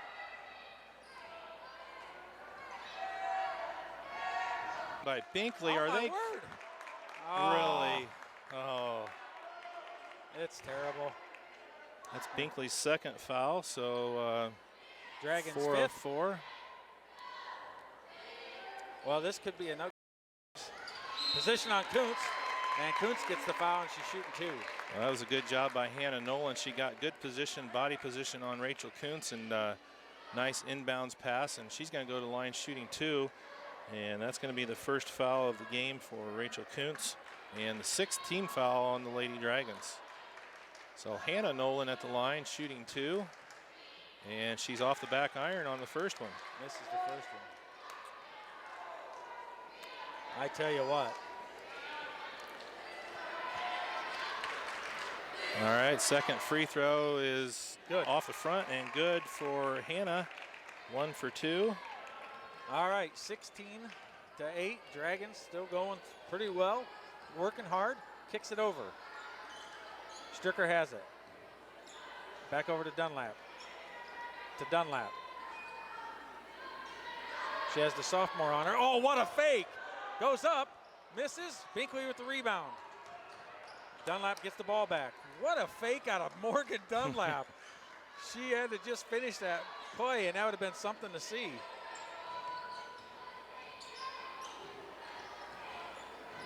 Stricker gets it, battles, and still misses, gets it. I tell you what, they're all over. I cannot believe that they can't blow the whistle. And out comes Binkley and comes Calhoun. That was a good strong post up there by Macy Stricker. Had 2 girls hanging on her and no call. Yeah, and still he was able to get some sort of a shot off with being hammered. I cannot believe it. Kuntz gets the ball in. Dunlap. Stricker's wide open, thought about it. Stricker, Kuntz. Morgan Dunlap cuts through, back over to Stricker. Stricker relaxed, gives it over to Dunlap for 3, and it's off the mark. A rebound.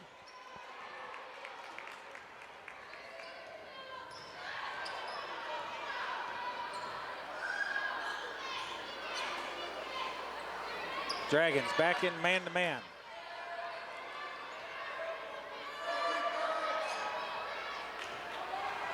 Kicks it over. Here's a long 3, and it's going to be long, and Stricker gets another rebound.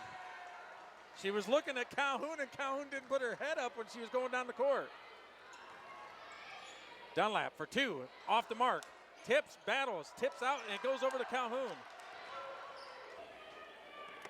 Oh, man. And I think it's just because they have them so rattled, because she is not a type of player that you would think would create that such an easy foul. And Courtney misses the first. Could have used those points. Only 2 points here in the second quarter for the Lady Dragons. Rebound. Throws it and misses. Rebound, Kuntz. Good job by Rachel. Clear it out, Rachel. There you go. Good rebound. Good job by Kuntz that time. Strong, strong rebound. Dunlap relaxes. Just some of the clock coming across the timeline. All right, minute and a half left to go here in the first half. Kuntz gets it out top. Side. Back over to Stricker. Calhoun. This is the kind of game the Lady Dragons need to play. They got to have a low-scoring affair. They don't want to run the ball with the Marquette team. Back over to Morgan Dunlap. To Stricker. Fakes. Has a set. Puts it over. Calhoun backing around. Dunlap's at the top of the key. Over to Kuntz. And throws it away. Rachel looking to go into Dunlap and went 3 feet over top of her head. Blocked. Good defense by Dunlap. Morgan tipped it. Courtney steals it. She's got a 1v1. She goes after it, puts it up, and it's good. Beautiful job by both Dunlap sisters. Morgan with excellent defense, and Courtney gets the steal right there and puts it in for 2 and makes it 18-8, back to a 10-point advantage for the Lady Dragons. Tipped, and no one recovers it. Looks, tries to force it down. Over, and there it balls into Kuntz. Gets it and puts it in for 2. Yeah, she did a good job with her body there. That's Hannah Nolan. Good work, and was able to get the position on Kuntz. 10 seconds left. Dragons up 18-10. Dunlap looks, gonna drive, puts it up, and it's good, and 1. Bucket counts. Is that on Emma? Nope, that's on the other Dunlap, number 25. Okay, first on Hannah. And, and out. Sophia is going to come in for Emma. With 1 second left, you're risking Well, either or with 2 fouls. They're wanting a rebound and a long shot, and Dunlap care. has a shot here to give the Lady Dragons an 11-point advantage. She's going to put this one in, and it's smooth as silk. I told you. No silly fouls here. And the ball's no chance, and that's way too late. And what a half out of the Lady Dragons, 21-10. Holding Michigan City, #1 in the state, to 10 points in the first half. Holy cow. All right, I'm going to add up some totals here. You want to read through? There you go. I don't think I can. Here we are back with the Sports Zone Sports Complex of Northern Indiana. 2923 Van Vactor Drive in Plymouth. You can come see Rick and Barb Miller, Ted Hayden, Doug Griffiths, Dwayne Morton, or myself. You can get into futsal, basketball, volleyball. We're going to have lacrosse, softball, baseball, football, personal trainings. And I tell you what, I can't hardly talk about advertisements. I'm so wound up over this one so far. First Federal Savings, firstfederalbanking.com, Rochester, 310 East 9th Street. Also located in Plymouth, Bremen, Elkhart, Michigan, Mishawaka to service all your banking needs. 574-223-2128. It's supposed to go the other way. I know, hush it. All right, so first half totals for the Michigan City Marquette Lady Blazers, 10 points. Sophia Nolan with 4. Wow. She has 1 field goal and 2 free throws, and she is the leading scorer. Emma has 1 3-pointer. She has 3, and Hannah has a field goal and a free throw for 3. So all 3 Nolans have scored, but only totaling out to 10 points. Six first half turnovers, which isn't terrible, but they seem to come at critical times for the Lady Blazers. And here's the tale for the Lady Blazers. Sophia Nolan, 2 fouls. Emma Nolan, 2 fouls. Hannah Nolan, 1 foul, and Morgan Crook, 3 fouls. Yep. So some foul issues for the Lady Blazers here. Lady Dragons, 21 first half points, 15 by Courtney Dunlap, 2 by Macy Stricker, 2 by Morgan Dunlap, and 2 by Anna Barlow. And Binkley has 2 fouls, and Barlow has 2 fouls. 5 first half turnovers is all I tallied for the Lady Dragons. So the halftime score here from Phil Waybright Gymnasium is 21-10. And this is exactly the game that I was talking about that the Lady Dragons were going to have to play in order to beat Marquette. They had to shut down the Nolans, and they could not let them run. We had to get them closer to our average than to their average. And I didn't think we'd be this much closer to our average than their average. I tell you. Well, the biggest thing is the defense, by switching it, we saw Coach Kelsey do it in JV, switching it from zone back to man-to-man to zone to man-to-man, and not keeping them on their toes has really changed things, and they are 3 of 17 from the field.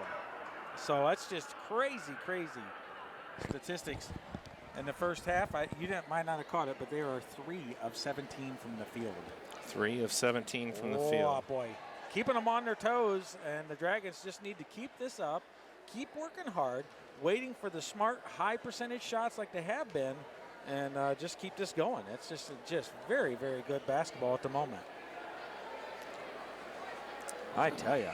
All right, well, we're going to take a little bit of a break here. Okay. I need to catch my breath. We're going to flip it down here. They're doing a little halftime ball action, and we're just going to put her down there and zoom out.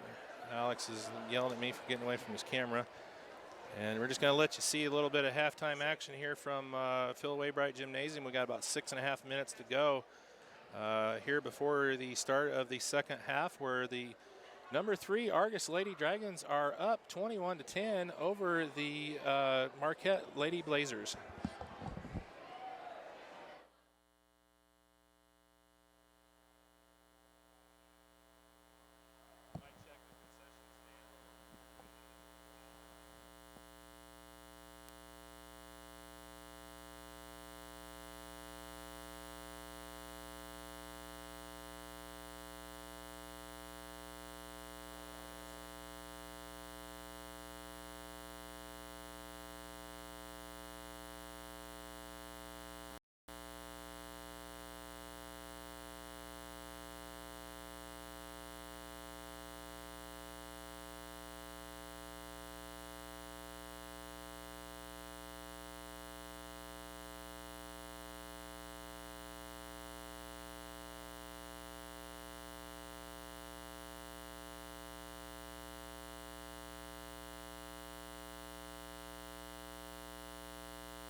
continue.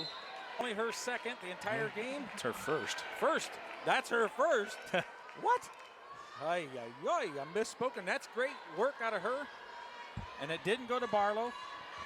And now, let's see if no one can come back and answer Dunlap's two maids. First one's in. Almost a little short, gets the roll.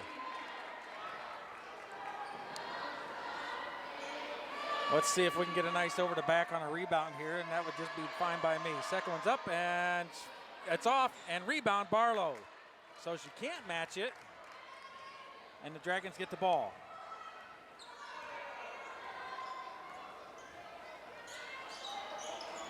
Binkley makes her run, fakes. Dunlap gets it back. Stricker almost had it. Dunlap goes, gives it over to Binkley. Stricker makes the run. Now it goes back over. She tells Calhoun, here we go, make the run.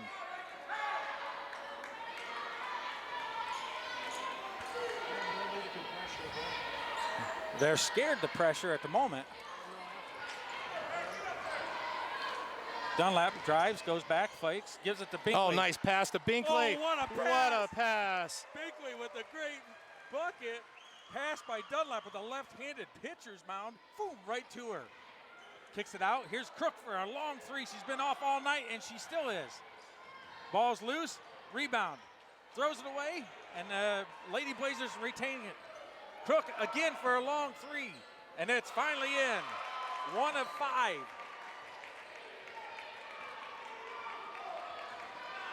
(28-16), 4:40 left to go here in the third quarter. Dragons doing very well battling. I want to see Stricker take it to Crook, get her another foul. Gives it over, and there's a foul on Nolan. That's 4. That's 4 on Emma Nolan. 4. All right, they're getting ready to come back in with Hannah Nolan here. Emma gets her 4th foul of the game. And they also have Dia Rawlings. Yep, and out comes number 10. Maravich.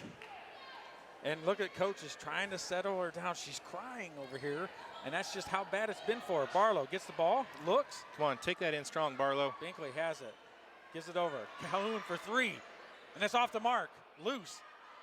No one gets it. It's loose, throws it up. Rebound, Barlow gives it over to Dunlap. Here comes Binkley. Stricker's in the corner. Dunlap to Stricker. Stricker fakes, puts it up, and it's blocked by no one. And then there's a foul by Stricker.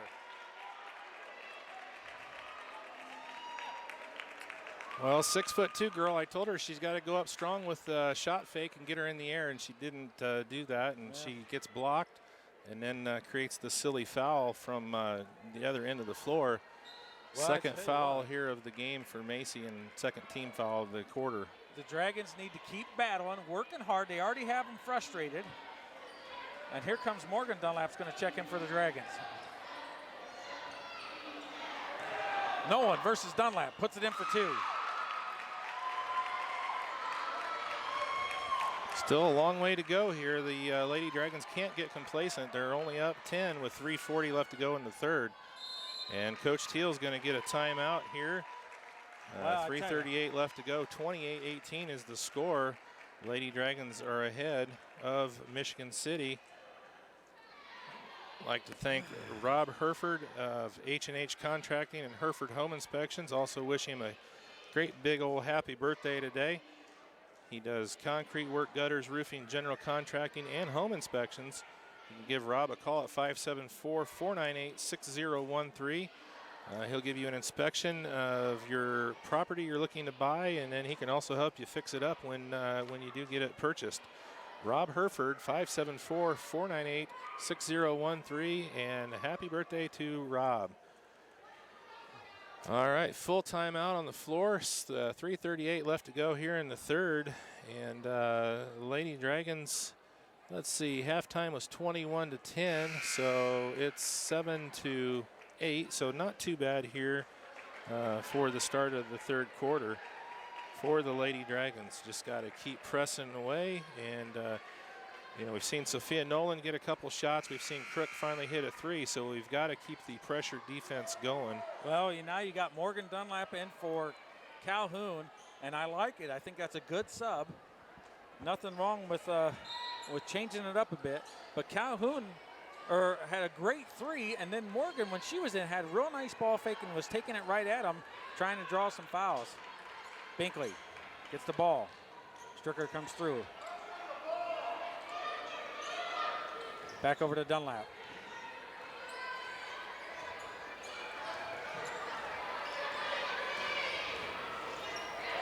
Binkley gets the ball.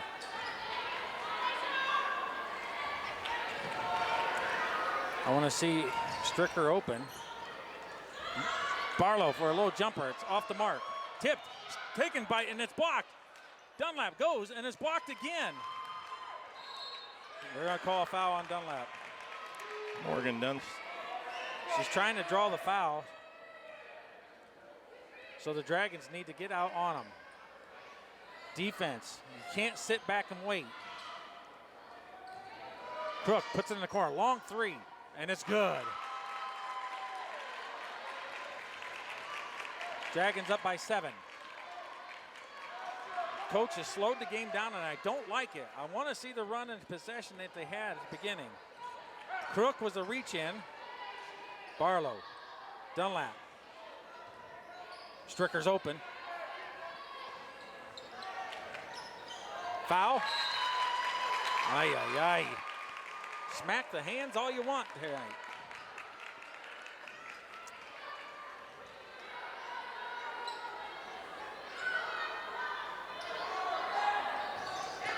Morgan Dunlap gets it.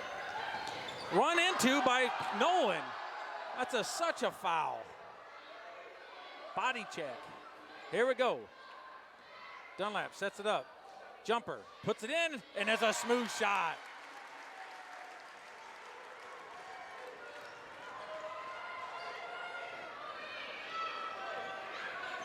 Rotates. Man to man. Tries to force it in to Nolan down low. Kicks it all the way out, and it's a throwaway. Good defense out of the Dragons. All right, 51.6 seconds left, 30-21. Lady Dragons with a 9-point lead. And it's going to be Lady Dragons ball here, left to right. One shot is what we're going for. Dunlap called it out.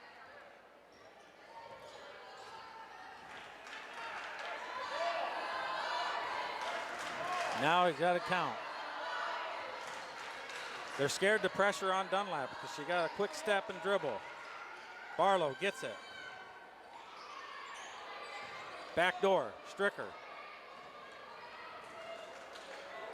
22 seconds.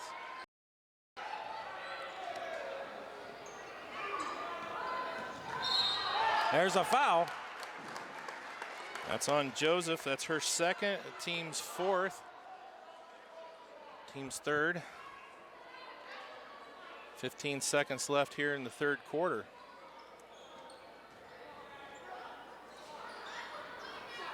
Relax.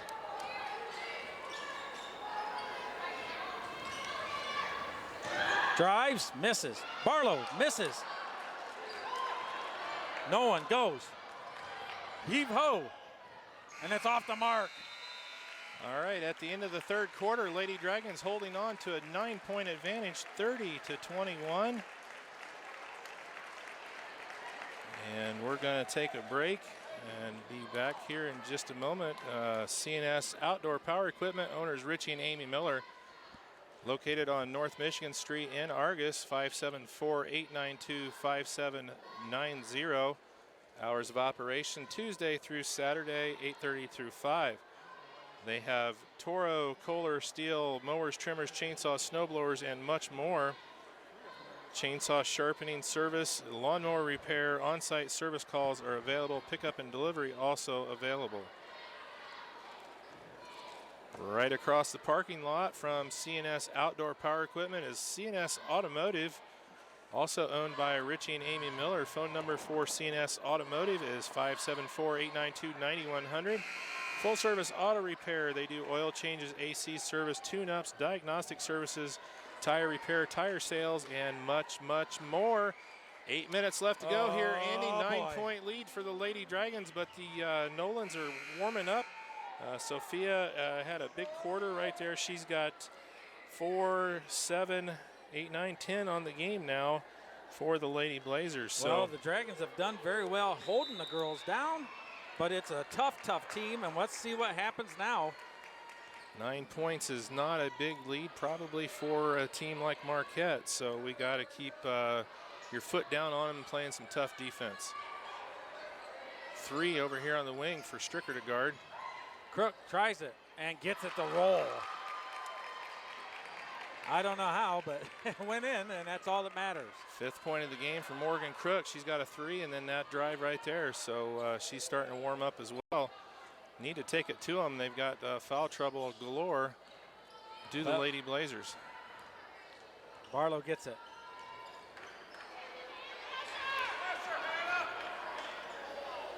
Dunlap tells them to clear out. Stricker wide open, puts it in for 2. One vision out of Dunlap. Great bucket by Stricker, sneaking in. And there's a kick by Binkley again. It's her 4th of the night.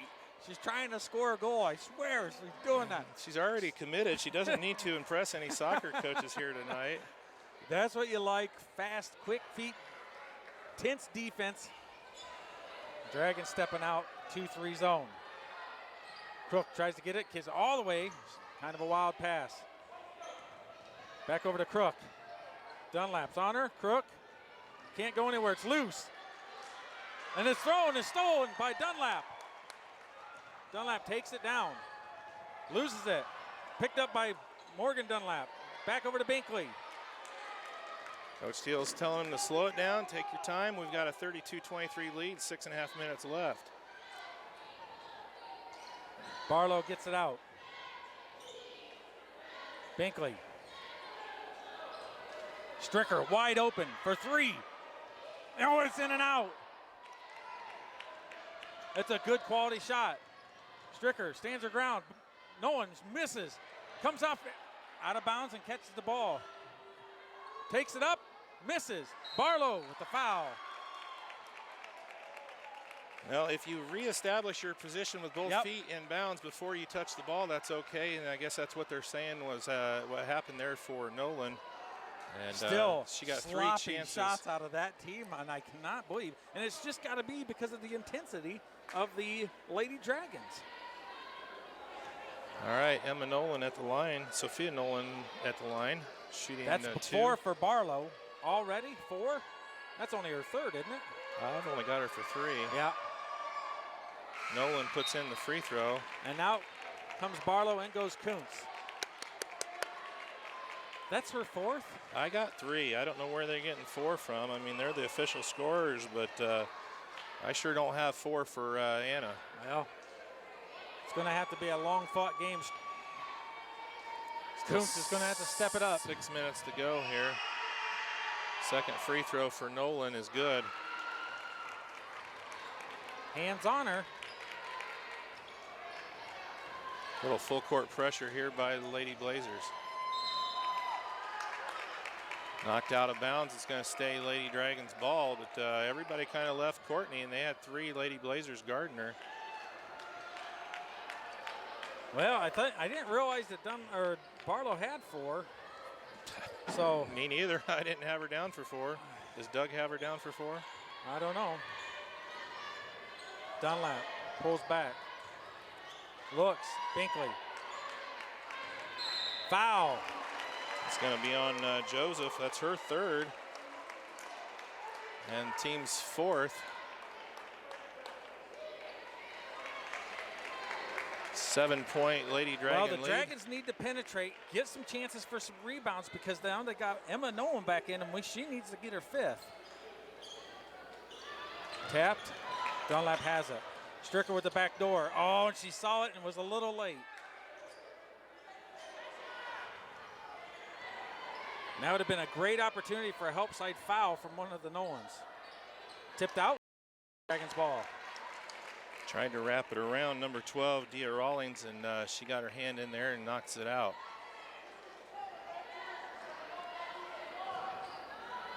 Kuntz gets the ball in, kicks it over to Dunlap.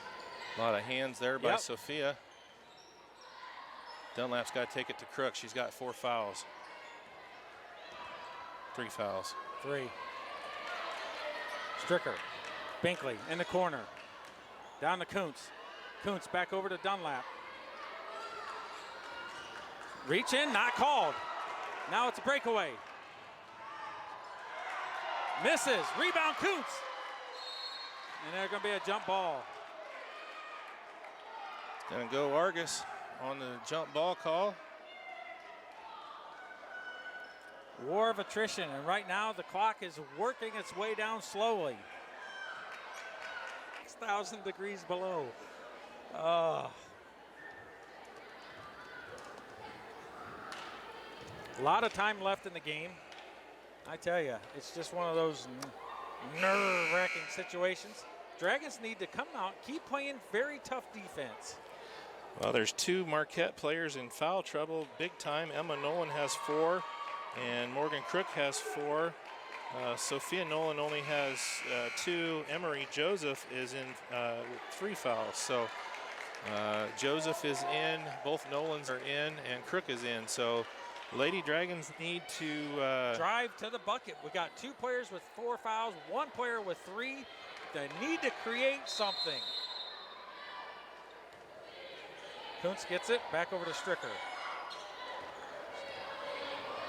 Binkley. Look at the hands all over. I cannot believe that that's not a foul.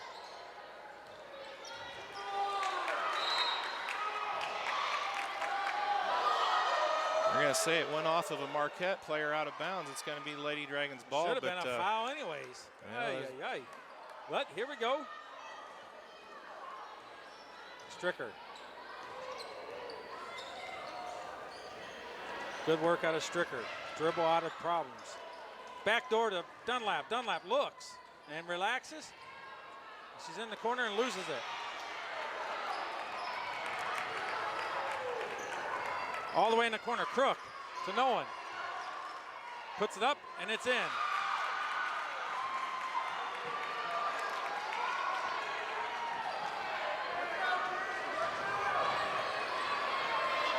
Binkley gets it and it's thrown away. And it's saved. Binkley, ball's loose. Dunlap gets it.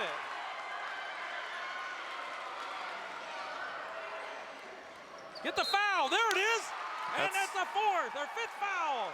Emma Nolan. That's going to be Emma's 5th foul. She's going to have to check out. 3:17 to go.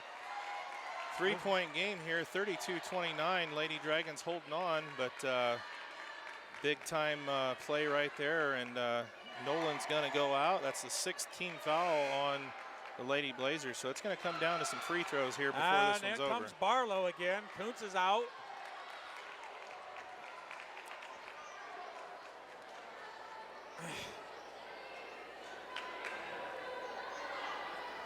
Well, Binkley, Stricker, Dunlap, and Barlow for the Lady Dragons. Oh, Dunlap turns it over. Rebound, Dunlap.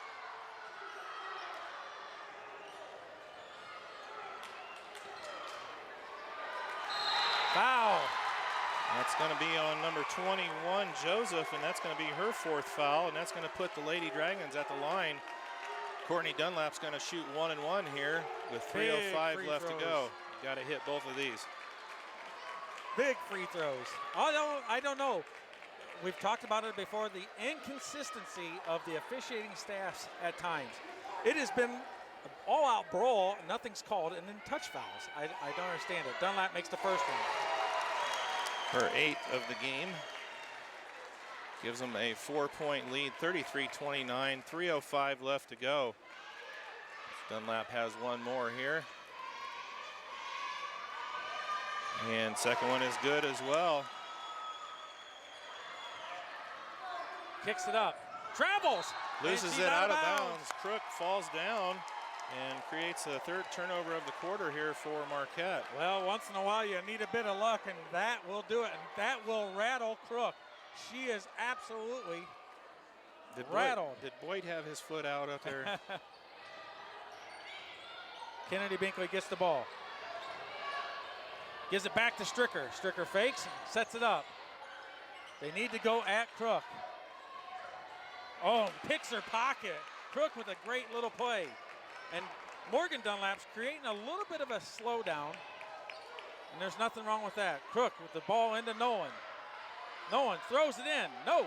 Rebound. And there's a foul, and Dunlap's going back to the line. Silly foul that time by Dia Rawlings, 99 feet away from the basket.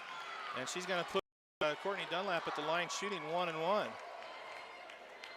Oh, I'm losing my voice here, Andy. Well, I kind of been just letting the flow go because you can't keep up when they are dead sprint. And it's better just to let the people watch them go bananas than try to call it. All right, first free throw here for Dunlap is good. I got to start a new column here. She's had 10 free throws made. 10 free throws made for Dunlap already. Wow. Here we go. She's going to put in the 11th and get the Dragons back up to 7. Let's see. And it's in. That's what my Culver math says. 7 Here we points. Go. Let's go. Dragons going to D it up. No threes here, girls. Nolan. Dunlap's on Nolan. Make them run some clock right here. Nolan kicks it out. It's tipped by Binkley. Sophomore's got Binkley on her. And it's stolen by Morgan Dunlap, the freshman. She's going coast to coast. Puts it up. And it's in! And there's a timeout by Michigan City Blazers. 2:11 left to go here in the game. We got a 38-29 Argos lead. And Lady Blazers coach Katie Culligan calls a timeout. I'm sure it's not Culligan, I don't know. But Mr. Trophy run by the very lovely Amy Stone, located at 200 West Walnut in Argos. Give her a call, 574-892-5005. They got plaques, trophies, engravings. They are your award source in Argos, Indiana since 1975. Channel 22 tweets out. If Indiana doesn't consider Courtney Dunlap an all-state type of player, then you might as well say that they don't consider small schools. Oh my, what a shout out. Now listen to the crowd. It's a pandemonium here. 23 points on the game for Courtney. Oh my. Dragons kick it back to Nolan. Nolan for a quick three. She doesn't set up and she misses. Rebound, Barlow kicks it over to Dunlap. Over to Stricker. And here comes the Lady Dragons. 2 minutes left. And there's a foul in the back. And now Stricker's shooting 1-1 from the line. All right, let's see if Macy can put in a free throw here for the Lady Dragons. Minute 59 left to go. 38-29 is your score. Use your legs, Macy. Come on, baby. Gets the first one in.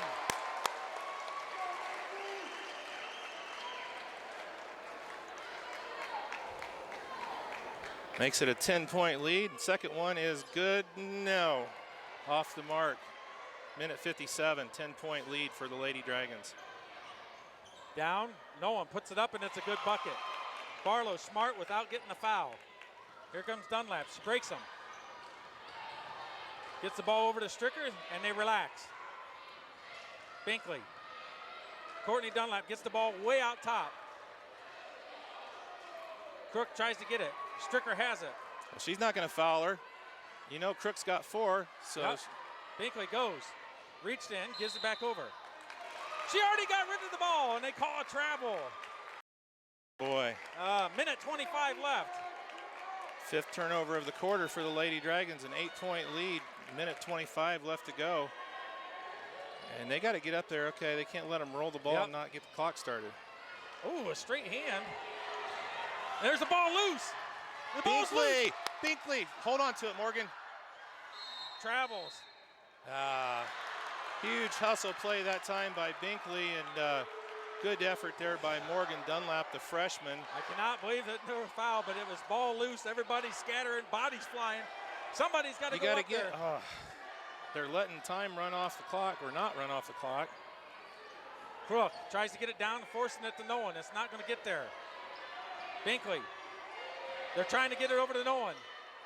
Chung's three, and it's in and out. Barlow with the huge rebound, and there's a 5th foul on Crook. And Barlow's going to the line.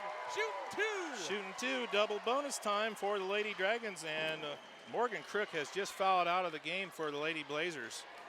Number 10, Mackenzie Maravich, is going to check back in, and Anna Barlow is going to the line shooting 2 with 58.6 seconds left to go here. We are less than a minute away from a huge upset here at Phil Waitbright Gymnasium. We're playing outstanding, but this may be a bad thing. Yes, Barlow makes it.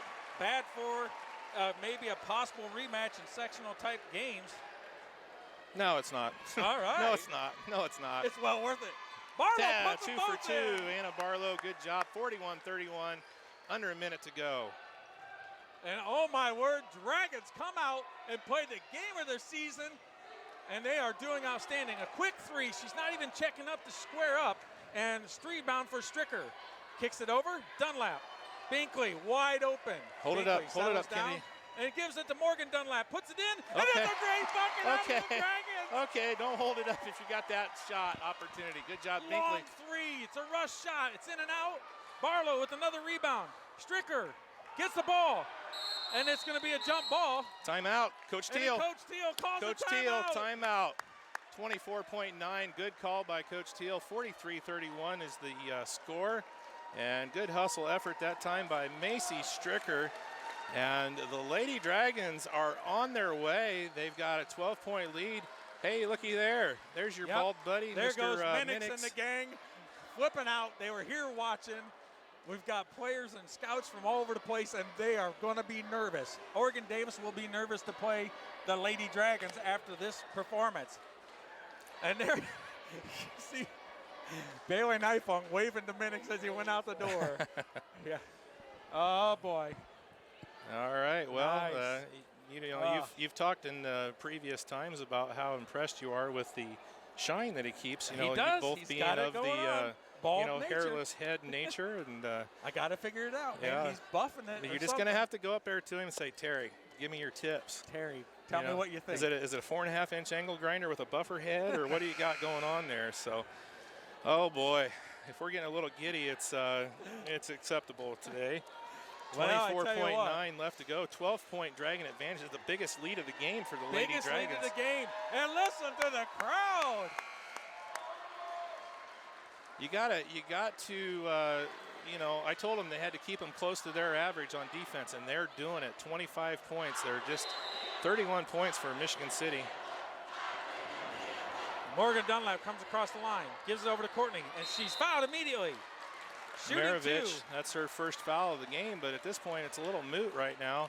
I don't know. Let's keep sending Courtney to the line. She's only made 11 free throws in the game. I would hate for us to keep running the score up by free throws. Well, if they're fouling us, we got to keep making them. Well, here we go. Shooting 2. Dunlap going to add to her tally. Slideshow here for a little bit. We'll get some totals here and then get back to do some interviews.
back here. Phil Waybright Gymnasium. The Argos Lady Dragons have pulled off the tremendous upset of the Class A #1 Michigan City Lady Blazers, 45-31, and they scored 31 points. Their average on the season, the Lady Blazers, is 62.3. 62. We held them to half.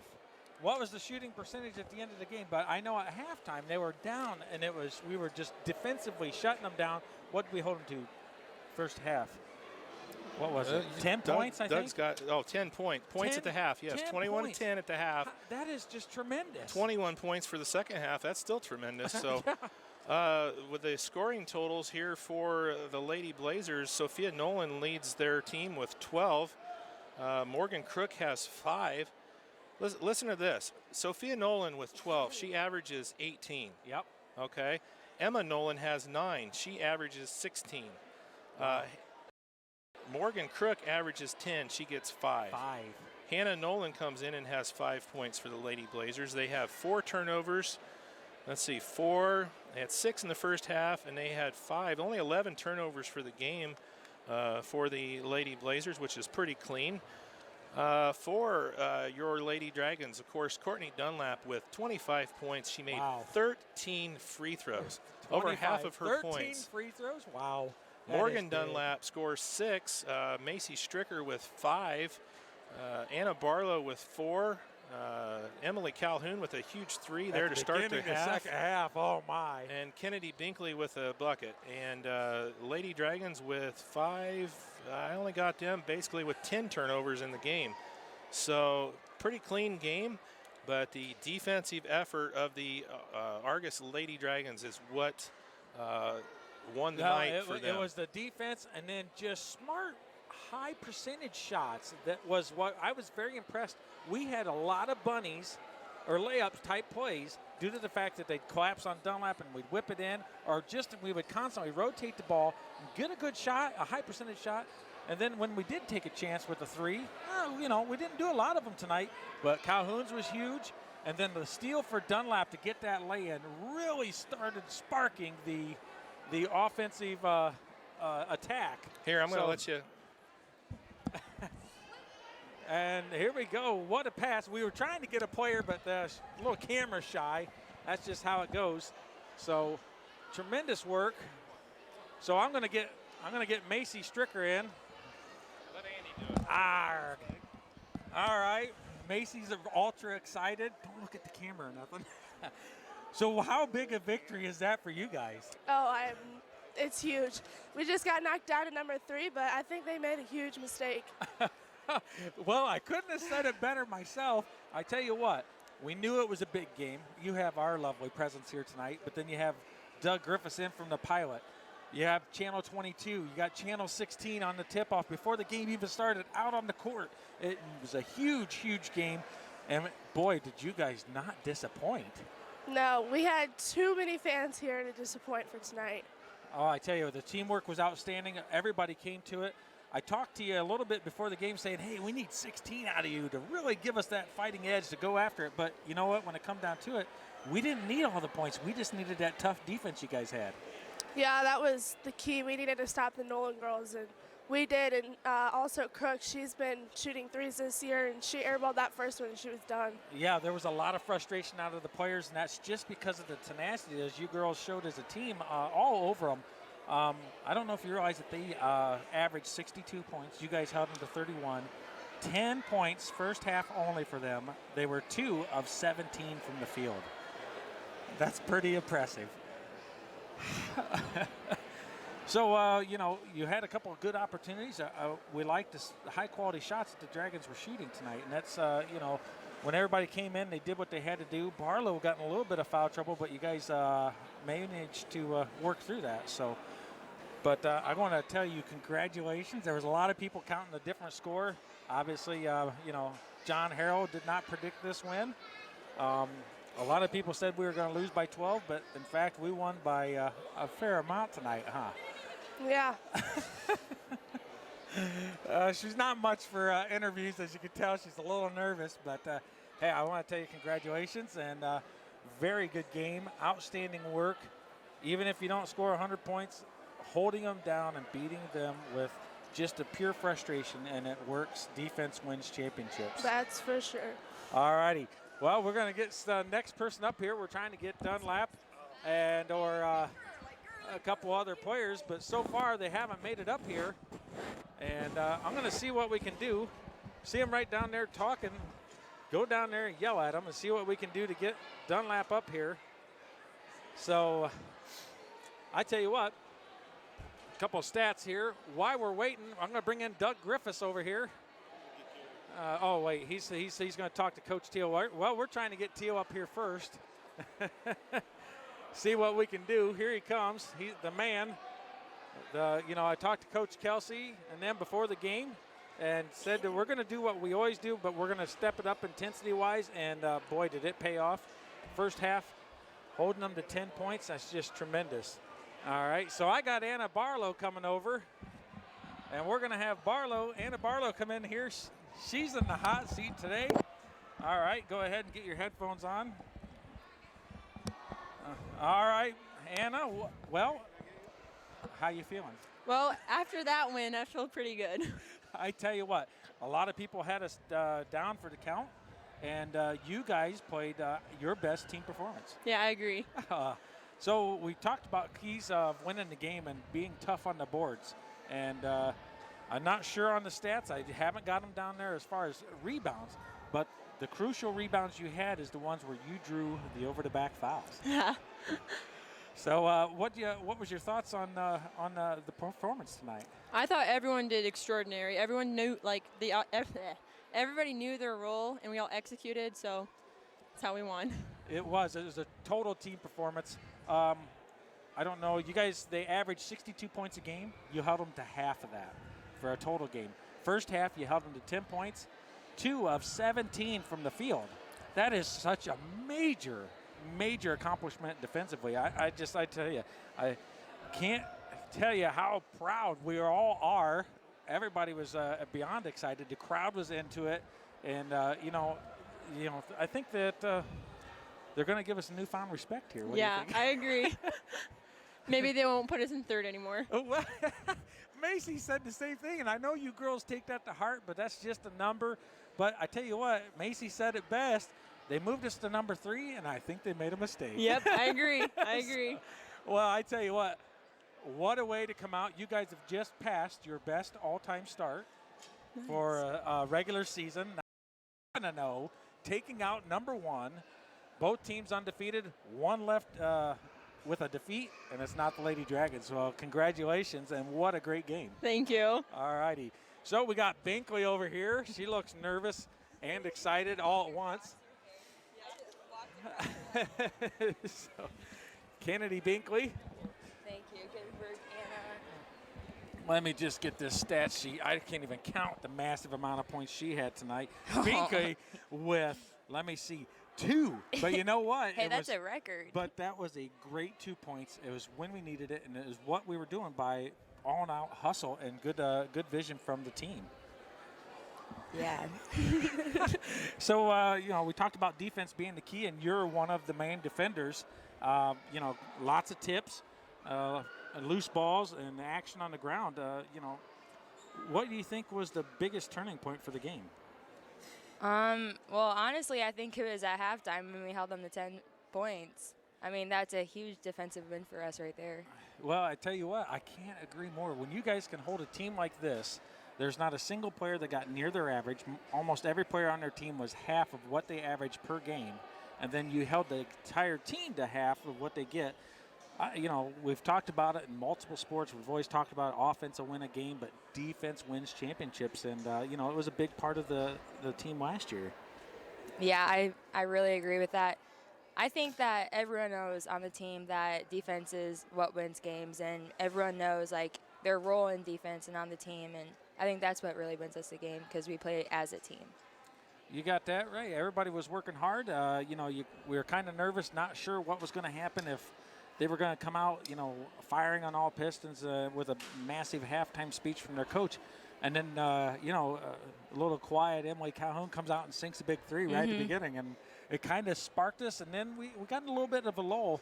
But then the defense took over, took a couple balls away. We got a few points, a few free throws, and then the steal from Dunlap to get the lay-in kind of really energized the entire team. And you could hear the crowd, and instantly they're calling timeout, and it makes all the difference. So I want to congratulate you on a huge, huge victory as a great team win, and as a senior, I mean, it doesn't get any better than knocking off number one. Oh, yeah. Oh, yeah.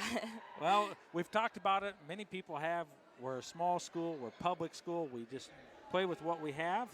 And I tell you what, when you guys work hard, this was by far your best performance, the toughest competition, and you guys handled it with aces. I love it. We do too. All right. Well, I want to appreciate, thank you for coming in. We're going to try to get Courtney up here, and then Coach Teal as soon as he gets done. And, well, it looks like he's almost free. So great game out of Binkley. Another quality performance defensively. And, it's all part of being a team, and it shows off the energy of the crowd. Right. The crowd was great. The fan base, the student body, they were cheering, and that just meant so much for our fans and our student body to be here cheering us on and in this big victory. And we give them a lot of credit as a six-man award tonight. Oh, yeah. It was. I tell you what, we talked about it. We talked about some of the numbers, and you probably know a little bit, but you were so focused on the game, you're not focused on that. But they averaged 62. You held them to 31. Right. 10 first half points, 2 of 17 from the field. That is a tremendous defensive effort. Well, and just the kids take so much pride in their defense and being ranked number one currently right now on defense in the state. I mean, the kids take pride in that, and we've always talked about on the night that you don't shoot the ball well, you have to play great defense. Case in point against CGA, we shot 27%, but we were still able to beat a very good basketball team that night by 6 points, and that's because of defense. And we knew part of our game plan was we knew we had to keep the game score low. We had to control the tempo. We had to keep the game in the 30s and the 40s, and that's what the kids did. And we knew we could not get into a track meet with this team because they're just so quick, so big, so aggressive. But I thought our kids held their own. When the going got tough, they got tougher. Their intensity level, their energy level, the enthusiasm level was all there tonight. And, especially after having 10 days off without a game, having a game canceled. We missed a couple practices because of the weather. I'm just thrilled with their effort tonight. Just an outstanding effort against the number one ranked team in the state.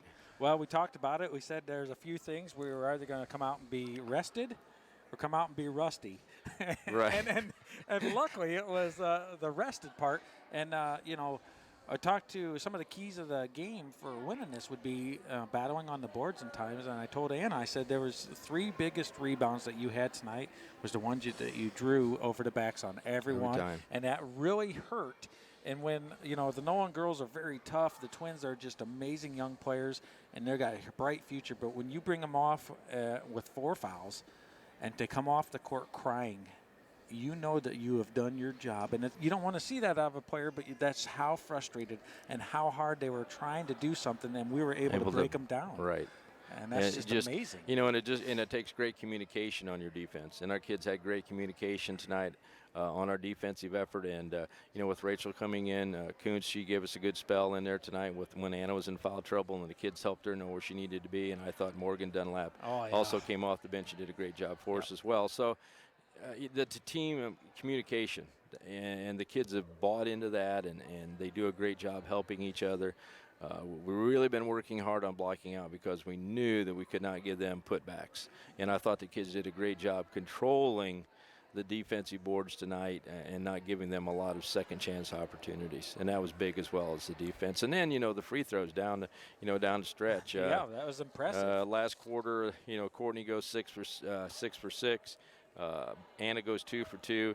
And Macy goes 1 for 2, so we're 9 for 10 in that last quarter, and that's big to seal a game. I'll take that, especially when they're tired. They've been working hard the entire game, And to be honest, Stricker's had a little bit of problems going to full length, back to forth, and tonight she handled it with aces. She was tremendous. She handled it well. Stayed out of foul trouble, did her job. Got a lot of big key rebounds in that first half. Off the backside. On the backside, we were talking about that. Rebounds. So just great effort out of each one of the kids. We couldn't have done it without all 7 kids that participated, as well as the 5 kids on the bench who were cheering their teammates on, as well as the student body and our fan base who supported the Lady Dragons tonight in this big game. We couldn't have done it without any of those people. Well, I tell you what, you officially passed the best start record. You are now. What a way to pass that. Taking out number 1. And I think Macy said it best. I got to quote her. They moved us to number 3, and I think they made a mistake. So you got to love it. A little bit of arrogance, but a whole lot of pride. And how could you be wrong with a team that's so prideful of a great accomplishment such as this game? Right, exactly. I'm just, ecstatic right now. I'm so proud of them, and like you, it brings tears to my eyes. Yeah, just a little bit. I love it. It's a great thing. It is a great thing. Just an outstanding effort at home, protecting the den, and so proud of them. Well, I tell you, it's a tough place to come to play when we are, at full force in the fan base, and this gym has got a ton of history, and every season with these girls, you just keep adding more and more, and I want to appreciate and tell you thank you for that. Well, you're welcome. I appreciate that effort. You guys do a great job as well. And I'll say too again, we can only give those kids a game plan and work with them in practice, and they're the ones that have to put it to work, and they deserve the credit. Well, I tell you what, both squads doing tremendous. Both combined, we're undefeated, and Kelsey's 10-0. Yeah, it's been a long time since we've had these numbers, and we were a little bit hesitant about tonight. There's a great team, a long time off, and but everybody did what they needed to do, and here I go. I got my final interview with the last player of the day, Courtney Dunlap. But Coach Teal, congratulations on huge win. And I think they're going to give us a little bit more respect. I think they will. I hope so. Congratulations to Kelsey and the JV too. All right. There's Coach Teal. So he's going to hand over the microphone and headphones over to Courtney Dunlap. They don't do players of the game, but if they did, I would say that if it was a one player, you did a tremendous job, great numbers, but I think it really comes down to the team defense. Yeah, defense was solid. We held the number 1 team in the state to 10 points and a half. 10 points and a half, and just so you know, 2 of 17 from the field in the first half. This is a team who shoots 40% from the three-point line by themselves, and they were absolutely off. I think they only made 3 3-pointers the entire game. Crook was only 1, and every player was held for right at or less than half of their average. Yeah, it's amazing. It's amazing. Tremendous. So, but the game plan worked. You knew what you needed to do as a senior leader.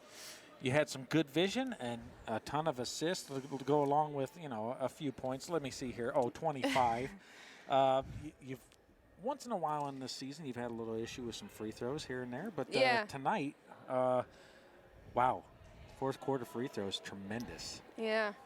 And maybe I need to, hurt my thumb every game because. Well, we saw it. There was a couple hard fouls. You got tripped and laid out, and then you got on the baseline, you got kind of hit pretty hard, and no one really said anything, and I was like, man, she just went down hard, and we got a bucket out of it, but, those are some painful fouls. Yeah. Yeah. Yeah, she said. So, what do you think was one of the big turning points in the first half? I think it was just the way we came out. We came out firing, and I don't think they expected it. They were down 14-2, I think, at one point. Yep, they were down 12. I agree 100%. They were not expecting what we just handed to them, and it caught them off guard. Second half, I'm sure you guys didn't notice. We watch everything, and Emma Nolan comes off with 4 fouls, and she's crying as she's coming off because they're so frustrated. Yeah, that's what our defense is meant to do, frustrate Well, I noticed that you guys were doing a JV and varsity was doing a lot of one time down in the zone, next time you down man-to-man, then you switch it in between the rotation, and it was really causing havoc for the offense. They couldn't get things going. Yep, got to keep them on their toes. Yeah, well, so with 25, let me see here, 13 free throws. That's not bad for you, huh? No, that's not. That's not. Well, I got to tell you, you guys had some good plays, but I think what really sparked it to shut down the comeback as the rally they had was the steal and layup by your sister, Morgan. That really got the crowd into it. She always has those little plays that are the most important, probably. Well, in the game. at times, but there's one word that tells you what that happens from, and that's just hustle. Yeah. So, Yep. well, a tremendous victory. Definitely what most people weren't expecting. I'm going to quote Macy Stricker. They moved us to number 3. Exactly. I think they made a Don't mistake. disrespect us. She said it. Don't make a mistake. I think they made a mistake. And, it's not arrogance. I think it's just pride of a good quality team and a great team effort tonight. This is by far your guys' best game. So. I agree. Well, all right. Well, that's a great work out of Courtney Dunlap. There was a tweet from a little news station I saw of that. 22. Did you see that? Yeah. If you don't consider Courtney Dunlap one of the better players in this state, then they don't consider small schools at all. And I tell you what, I can't agree more. Yep.